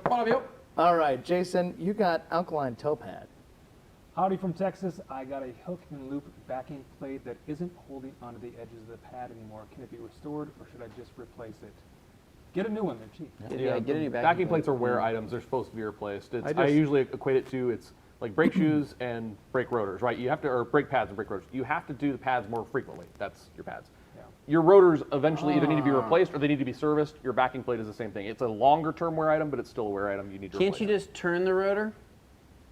I'm kidding. I'm just Well, I think if you All the plate is just gone. It's like the pads don't even sticking. Yeah, let's not. There's a guy literally with a lathe trying to machine down a backing plate out there now, and I don't want to be part of that. I turned it. You said it was like a rotor, You said it was right? just like a rotor on a car. It's not worth the pad falling off and you buffing it with a backing plate. And there's nothing. Cars have been buffed with backing No, plates we before. could recount that story, but not right now. Nothing better than a fresh backing plate. Let's go. All right, next up, we've got Clan Alta here.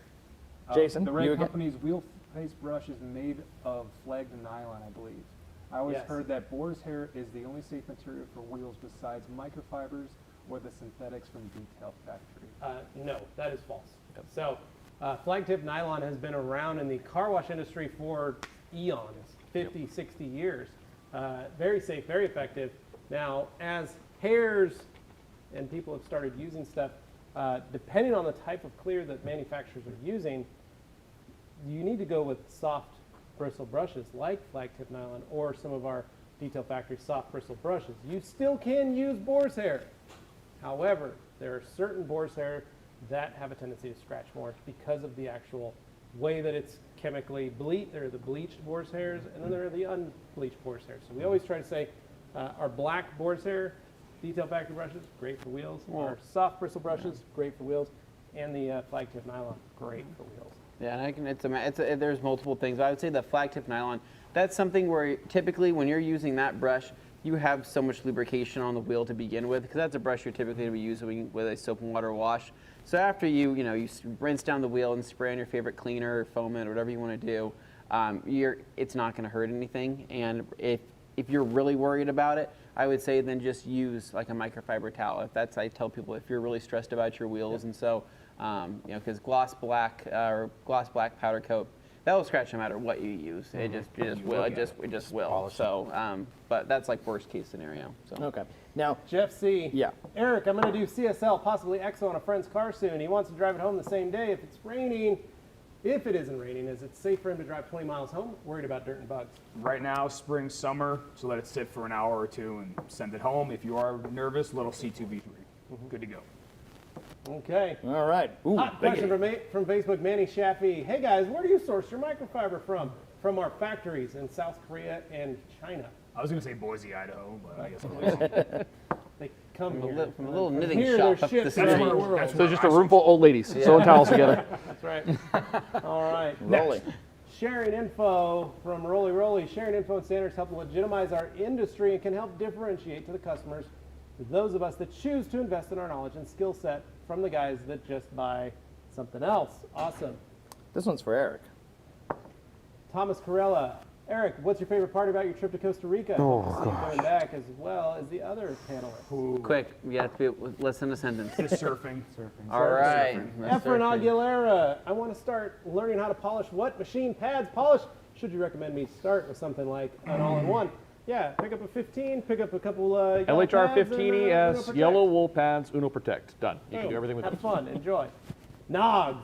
Hey, Buck. No, Christian Kim saying, Andy? Yes.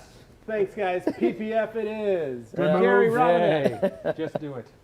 What's up, guys? It's Gary at Motorsports Distributing in Westmar. Slinging product from Lake Country to Carbride. Looking to start selling Oberk. Yeah. What's up, Gary? Awesome. Caleb, I never thought I'd see these incredible detailing influences in the same room. I'm glad I have Thursdays off so I don't miss the Q&A. We like to Thanks, think Caleb. you planned that. All right. And Lil Fox 37. Can't read it. Oh. Detailing is a really fine art. Thank you, everyone, for sharing your passion in this industry and helping newbies like me to learn enjoying time with my car.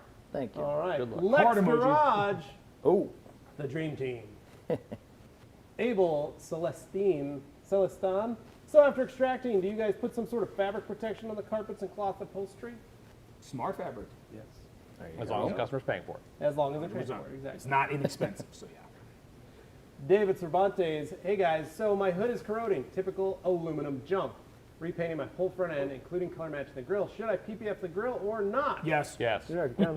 You can? And then Flex. airbrush coating on it. So stuff doesn't stick. You can just pressure wash it. Oh, Yep. All right. Please address the physical harms of the polisher and the best postures for work. Flex Rupes Shather. What? That's his That's screen name there, or username. Don't hit your friend with the polisher. Yeah. Good Hold it. start. It's like anything else. I'll quick recommendations. Stretch before you do it. It is a physical activity, and if you're old like me and Eric, kind of, It sucks. it starts to I hurt. bought a knee I'm really brace sore. Yeah, Other did you things, see my braces that I wear? don't, if you can, if you have a lift, get the car up to you or sit down on a chair, don't bend over. Don't stress your back, and don't work wider than a shoulder width. Move your feet. Don't do these, but work in front of yourself and shuffle your feet as you move around the car. That's it. Basic stuff. I would That's just say great. hire somebody to do it. Yeah, have somebody else do it for you. We know some guys who shops, yeah. Chad Matson saying, greetings from Montana, currently the only GTECHNIQ accredited installer in the state. Eric, get to work. It took 5 years, Chad. It's Montana. Come on. And Dabbler Details. Question for Eric. Anything in the pipeline for the packaging redesign or non-coating products? Non-coating So I did see that yesterday, Dabbler, and the long answer is yes, but we'll chat. There you go. Mr. K, great stuff, everyone. Question for the GTEC crew. Which coating for motorcycles would you suggest? Usually C1 is the go-to. There you go. And Gumi. There he GTECHNIQ is. and Rag Company of Iceland. Great video yesterday. This is awesome. Great I'm doing a detailing training in Iceland for the next 4 days on 3 different locations, mainly focusing on paint correction. Question for everybody. What's the best tip to a beg? Beginner. Yep. Ah, man, I'm Gumi, assuming. What'd you do, man? Beginner. That was all he wrote. Yeah. Lex Garage. Have the new dates for the Gloss University classes been announced yet? They have not. There will be one middle of June. We'll announce it this coming week. And where do people find that info? Check out glossuniversity.com. Perfect. Thanks for your interest. Gumi, I think, has almost a mightier beard than Gumi's either got a of mighty these beard. I'm going to need you to Well, not pull up Gumi's anymore. got the stash. Yeah, you got to Yeah. not bring those comments up. I can't. That headshot was he flexed a little too hard. Thanks for It's giving intense. back your knowledge in Iceland too. That's huge. awesome. Yep. All right, so I got another one up here. CGN, how many people have asked for an Eagle Edges blanket recently? We used to field those questions quite often. It's kind of died off. Thank It's you. about to start again. It's Yeah. about to start I think again. we just I think the rekindled value that. is going to be popping up on those 50 or Tells me or when we so get caught up on these Eagle comments, there's going to be blankets quite a that few of them. are There's a lot out of there in the speculators market. in that I group. think Luke Berge owns 3 of them. He does own 3 of them. Wow. He Crazy. does. Eddie Hojara, is this the Last Supper? I was waiting for Hopefully somebody not. to say that. Oh, can I do big arms? I want to do big arms. Lex Garage, I want an Eagle Edges blanket Second snuggie, Last Supper. please. We'll get working on those. CG, how many people? Oh, we already did that one. Yep. Jason, any plans to take that Tesla through another auto?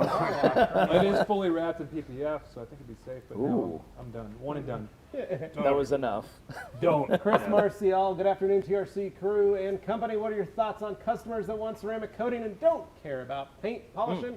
Saves time and money. Hey, Sell it. that's what they want to do. Yeah. Why not? That's it. Take it. All right. Keith. What type of Rupes do each of you prefer? Ah, Keith 15. Marchman from good old Georgia. 15 Mark III for full size. LHR 75 pneumatic is actually my favorite tool, but you can't do a whole car with it. We can, but you can't. 15, yep. Take you a minute. I like the 12. Keith, I'm a big Yeah. fan of the one that you use. There There you go. I'm a All right. He 75. does have a read stuff.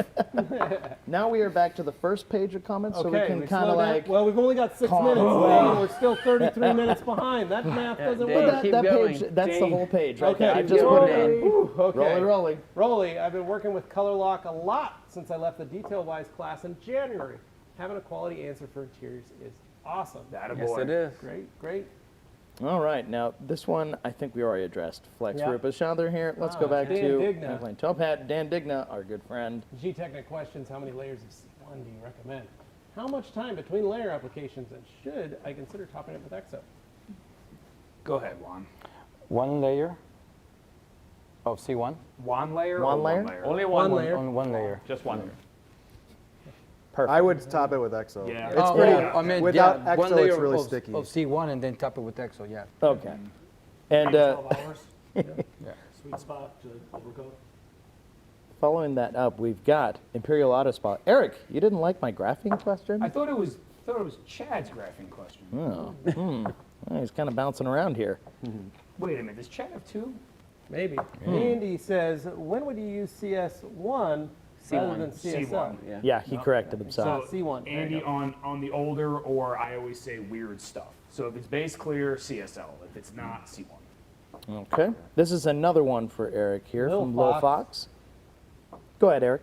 Eric, that's me. I noticed the majority of GTECHNIQ products only have a 1-year shelf life or less. Being a weekend warrior, should I be worried about products going bad with proper storage?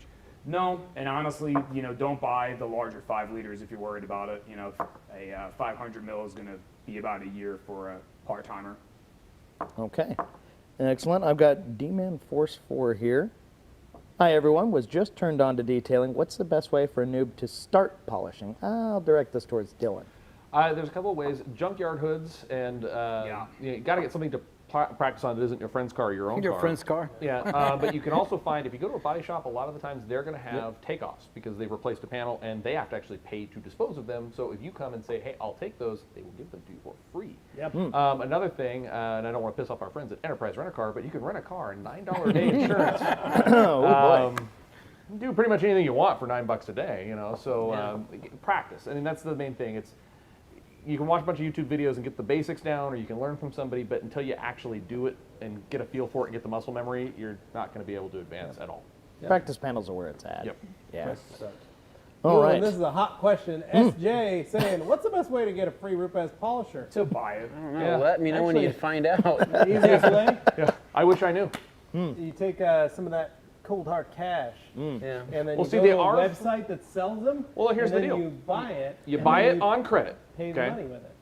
On credit. Here it comes. Then you do one job with it, Oh. and you take the money and you pay the credit card off before it's due. Essentially, that polisher just paid for itself, That's free. Bam. That's subsequently making it free. That is And no the money out of your true pocket. answer. Yeah. Yep. Perfect And answer. if you have decent credit card points, And you might actually profit on the deal. You might be able to fly All somewhere. at the same time. It's amazing. maybe you get a free. Stay tuned for more financial tips and advice here. from TVK. And following up that solid advice, we've got another question about polishers. Dylan, why don't you do it You have to again? read it because without my glasses, that looks What's like a the blur. difference between the Torque 10FX and the Rupes Mark III? We actually make our polisher. Good start. There you go. Mr. Trollin 86. Super chat. Hold on. We got to clap for this. $10.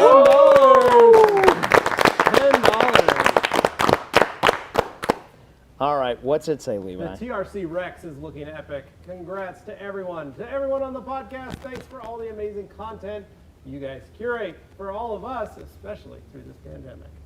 Toby in Toby in Seattle. Seattle. Thank Thanks, you, Toby. Toby. We appreciate I that. think that's our Brooks guy. Oh, okay. Yeah, that makes sense. Mike here. Anthony, you got Mike. Eric, with W6, do you spray, let it eat, then agitate, and let it eat some more, or spray and let it eat and rinse? Great question. Well, a lot of eating going on. It's usually pretty hungry, so you let it eat till it doesn't want to eat no more, and you spray it right off. Okay, all right. Go. Oh, and we got Piggy Trucker Jones here, another great recent addition to the Q&A. So I heard in some other countries they polish at a much lower speed. What do you guys think about this? It does sound very American to just mash the accelerator. It is What's that very, supposed to mean? very, yeah, I know, very, very true. Left Faster, foot. better. It's something I've learned. I can't take credit for it because I don't travel the world nearly as much as our Jason Rose, who everybody knows. But he said something to me, and I've learned as I've had more international interaction, is that the kind of common theme and how they approach it is, it's the lowest speed, we're talking random orbital, the lowest speed at which they can maintain rotation. And if that ends up being speed 1 on the dial, they'll do it. So that's random orbital. On rotary, ours is a perfect example. The top speed on an LH19E is 1,700 RPMs. And you go into like some of these body shops, they're using older heavy DeWalt's, it's like 3,800, and that guy has it at 7, and the dial only goes to 6. And so, yeah, no, it's, and Well, speed, he's flowing clear. well, you got to push it back into the scratches. It's the only way to fix them. Yeah. So you can actually get a better result at lower speed. We are big dumb Americans, and we just think faster is better, and it means more correction. And it's actually not true. The Europeans kind of got our. We're impatient. It's okay. Yeah. Yeah. That's all right. They do it like barbecue, low and slow. Low and slow, baby. Kyle here just wants to say, have a great evening. Thanks, Kyle. Thank you. Thanks, And he Kyle. follows up with a little note for Dylan. Travel safe. Get that leg room, Dylan. Trust me, I'm very angry about my flight here. He manages. David M. David. Hey guys, going to be removing an old coating, Seacorts UK, and recoating next week. What's your go-to one-step polish for removing an old coating and preparing to recoat? I was thinking perfect finish. That's a tricky one because you can't know it's removed until you see kind of surface behavior, and it depends on how well intact that coating is. Some coatings are going to fight you. I would test a spot, try if you want to try that polish. You can usually see. You can kind of see it, You can but see not that change in the, Yeah. when you So started to do a remove it. test. It's all everything goes back to doing that test spot. Don't do the whole car and then be surprised when it didn't take it off, right? So do a test spot, probably somewhere that's gotten less abuse than the rest of the coating. So somewhere upper side of the door panel, don't go below the belt line, and make sure you can get it off. You can usually tell by water behavior. So if you do that step, use panel wipe and strip it so you make sure there's nothing left over, polishing oils that are going to make water bead, and watch how the water behaves. If it stops beading and it's not behaving like it's coated, then that's your answer. If it doesn't, step up to something more aggressive. I found that most polishes will remove ceramic coating. Yep. Okay. Okay, Dane, let's blast through. Carissa Thompson. Hello. All my favorite people. Be still my heart. Removing oil paint from leather. Oh boy. Ouch. Carissa, Colorlock makes some solvent. There's GLD solvent. Yeah. They have a degreaser that also Strong works. Cleaner. You They can got try strong that, cleaner. You may not be able to salvage it, and it may need to be redyed. So that's when you go towards a refresh kit, and you can reach out to colorlock.com and pick the color that you might need to fix, and tell your customer, hey, I can redo this later, and have Rand mix it up for you and send it to you. Easy enough. So, Flex Rupes Shather just wants to say thank you. oh, and a rose. And then Sabrina here. I had no idea you guys did this. I love this. Awesome. Thank you, Sabrina. I appreciate it. Adrian Constantine. Hey, Eric. Jason and Dave. It's Adrian from Jamaica. Yeah. Shout out. Miss That's you funny. He guys. didn't say hi to Dylan. Oh. Brutal. That was pretty brutal. What's up, Adrian? Unbelievable. Woof. Carissa saying, Jason, I use that Tesla video to educate my car wash Awesome. customers. Thanks. We have a lot of car wash owners that are mad about that video. I'm Oops. sorry. I can't imagine why. On this camera. I got Showcase All right. Reconditioning. Showcase Reconditioning saying, you guys are so amazing. What up, Steve? Steve? What up, Steve? Steve's a legend. Mr. GTECHNIQ. Yeah. This is Here's GTECHNIQ me, 2020. 2021. 2021. 2020. Oh, no, Get that wrong. 2020, sorry. Senior GTECHNIQ. Yeah, you said They give out 2 awards now. Dylan the Detailing CPA. Oh. Yeah, that's my new podcast I'm going to be starting. All right. All right. Bronislav, hey guys, question for Dylan. Just bought a Rupes LH18 ENS. It has 6 speeds, RPM 750 to 1800. What speed do you suggest with the twisted wool pad on hard paint? Don't know what speed is how much RPM. That's where it ends. Okay, so the 18 ENS is not a U.S. model. It's Europe and other parts. We don't get that one here, but the same advice applies. It's really kind of the lowest speed in which you can get the result. It's going to be somewhere in the mid-speed range on almost any tool.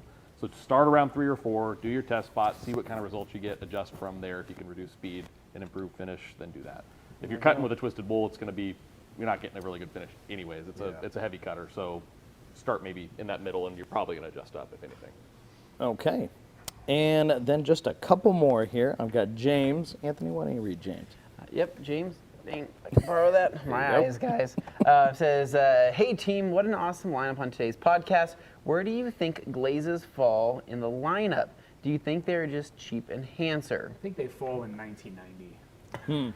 It's also one of the most loosely defined car care product Well, right. categories. Like, There's glazes that are abrasive, glazes that aren't, glazes that fill, glazes that don't. It's a term Glazes that on donuts. categorized. Yeah, glazes on donuts. Yeah, I come Yeah. down on those. I like those. Those are good. It categorized something of that time, and now glaze is used in other ways, and it's hard to kind of define where to put that because things have changed so much. You can tell someone's for age example, based like on- have you guys ever used TR3 glaze? You ever heard of TR3? I sound big. Okay, it's not good. Not good. But anyway, so where they fall in the lineup, I think that people have moved away from those primarily. I think that they're still available in some small, if you go to a detail or not detailing, an AutoZone or thing like that, you'll find some. But I think that for the most part, they're on their way out. Or like our friends, I forgot that term existed. Yeah, the primary use for them was like in large Like production James. dealerships and stuff. They'd slather it on. It's temporary. It fills most glazes. That's what they did.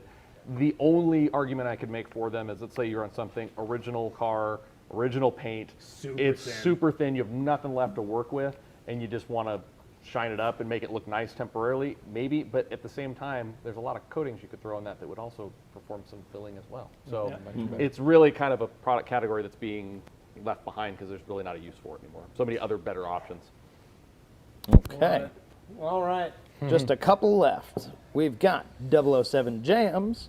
How's Levi? it, guys? TRCREX and Levi's new look is epic. Levi looks 5 years younger. Yeah. As the senior gentleman, I think, of this table, man.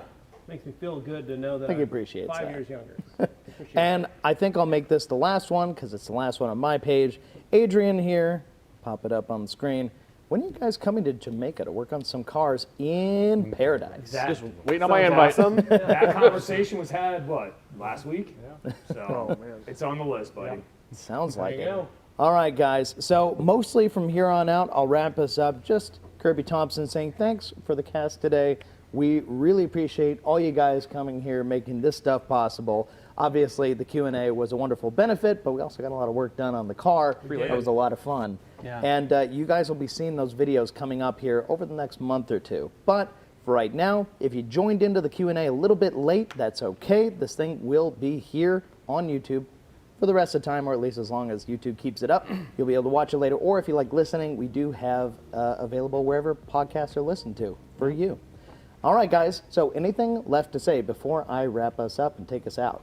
Just thanks for the time, guys. This was a blast. Not just the TRC guys, but everybody else that showed up. I had a lot of fun this week. This has been great. Thanks. This was much needed. Yeah. Yeah. Yeah. Good Much reset. needed for all of us. It's been a long year, Throw so down, this is hang out. yeah. And steam. And Steam.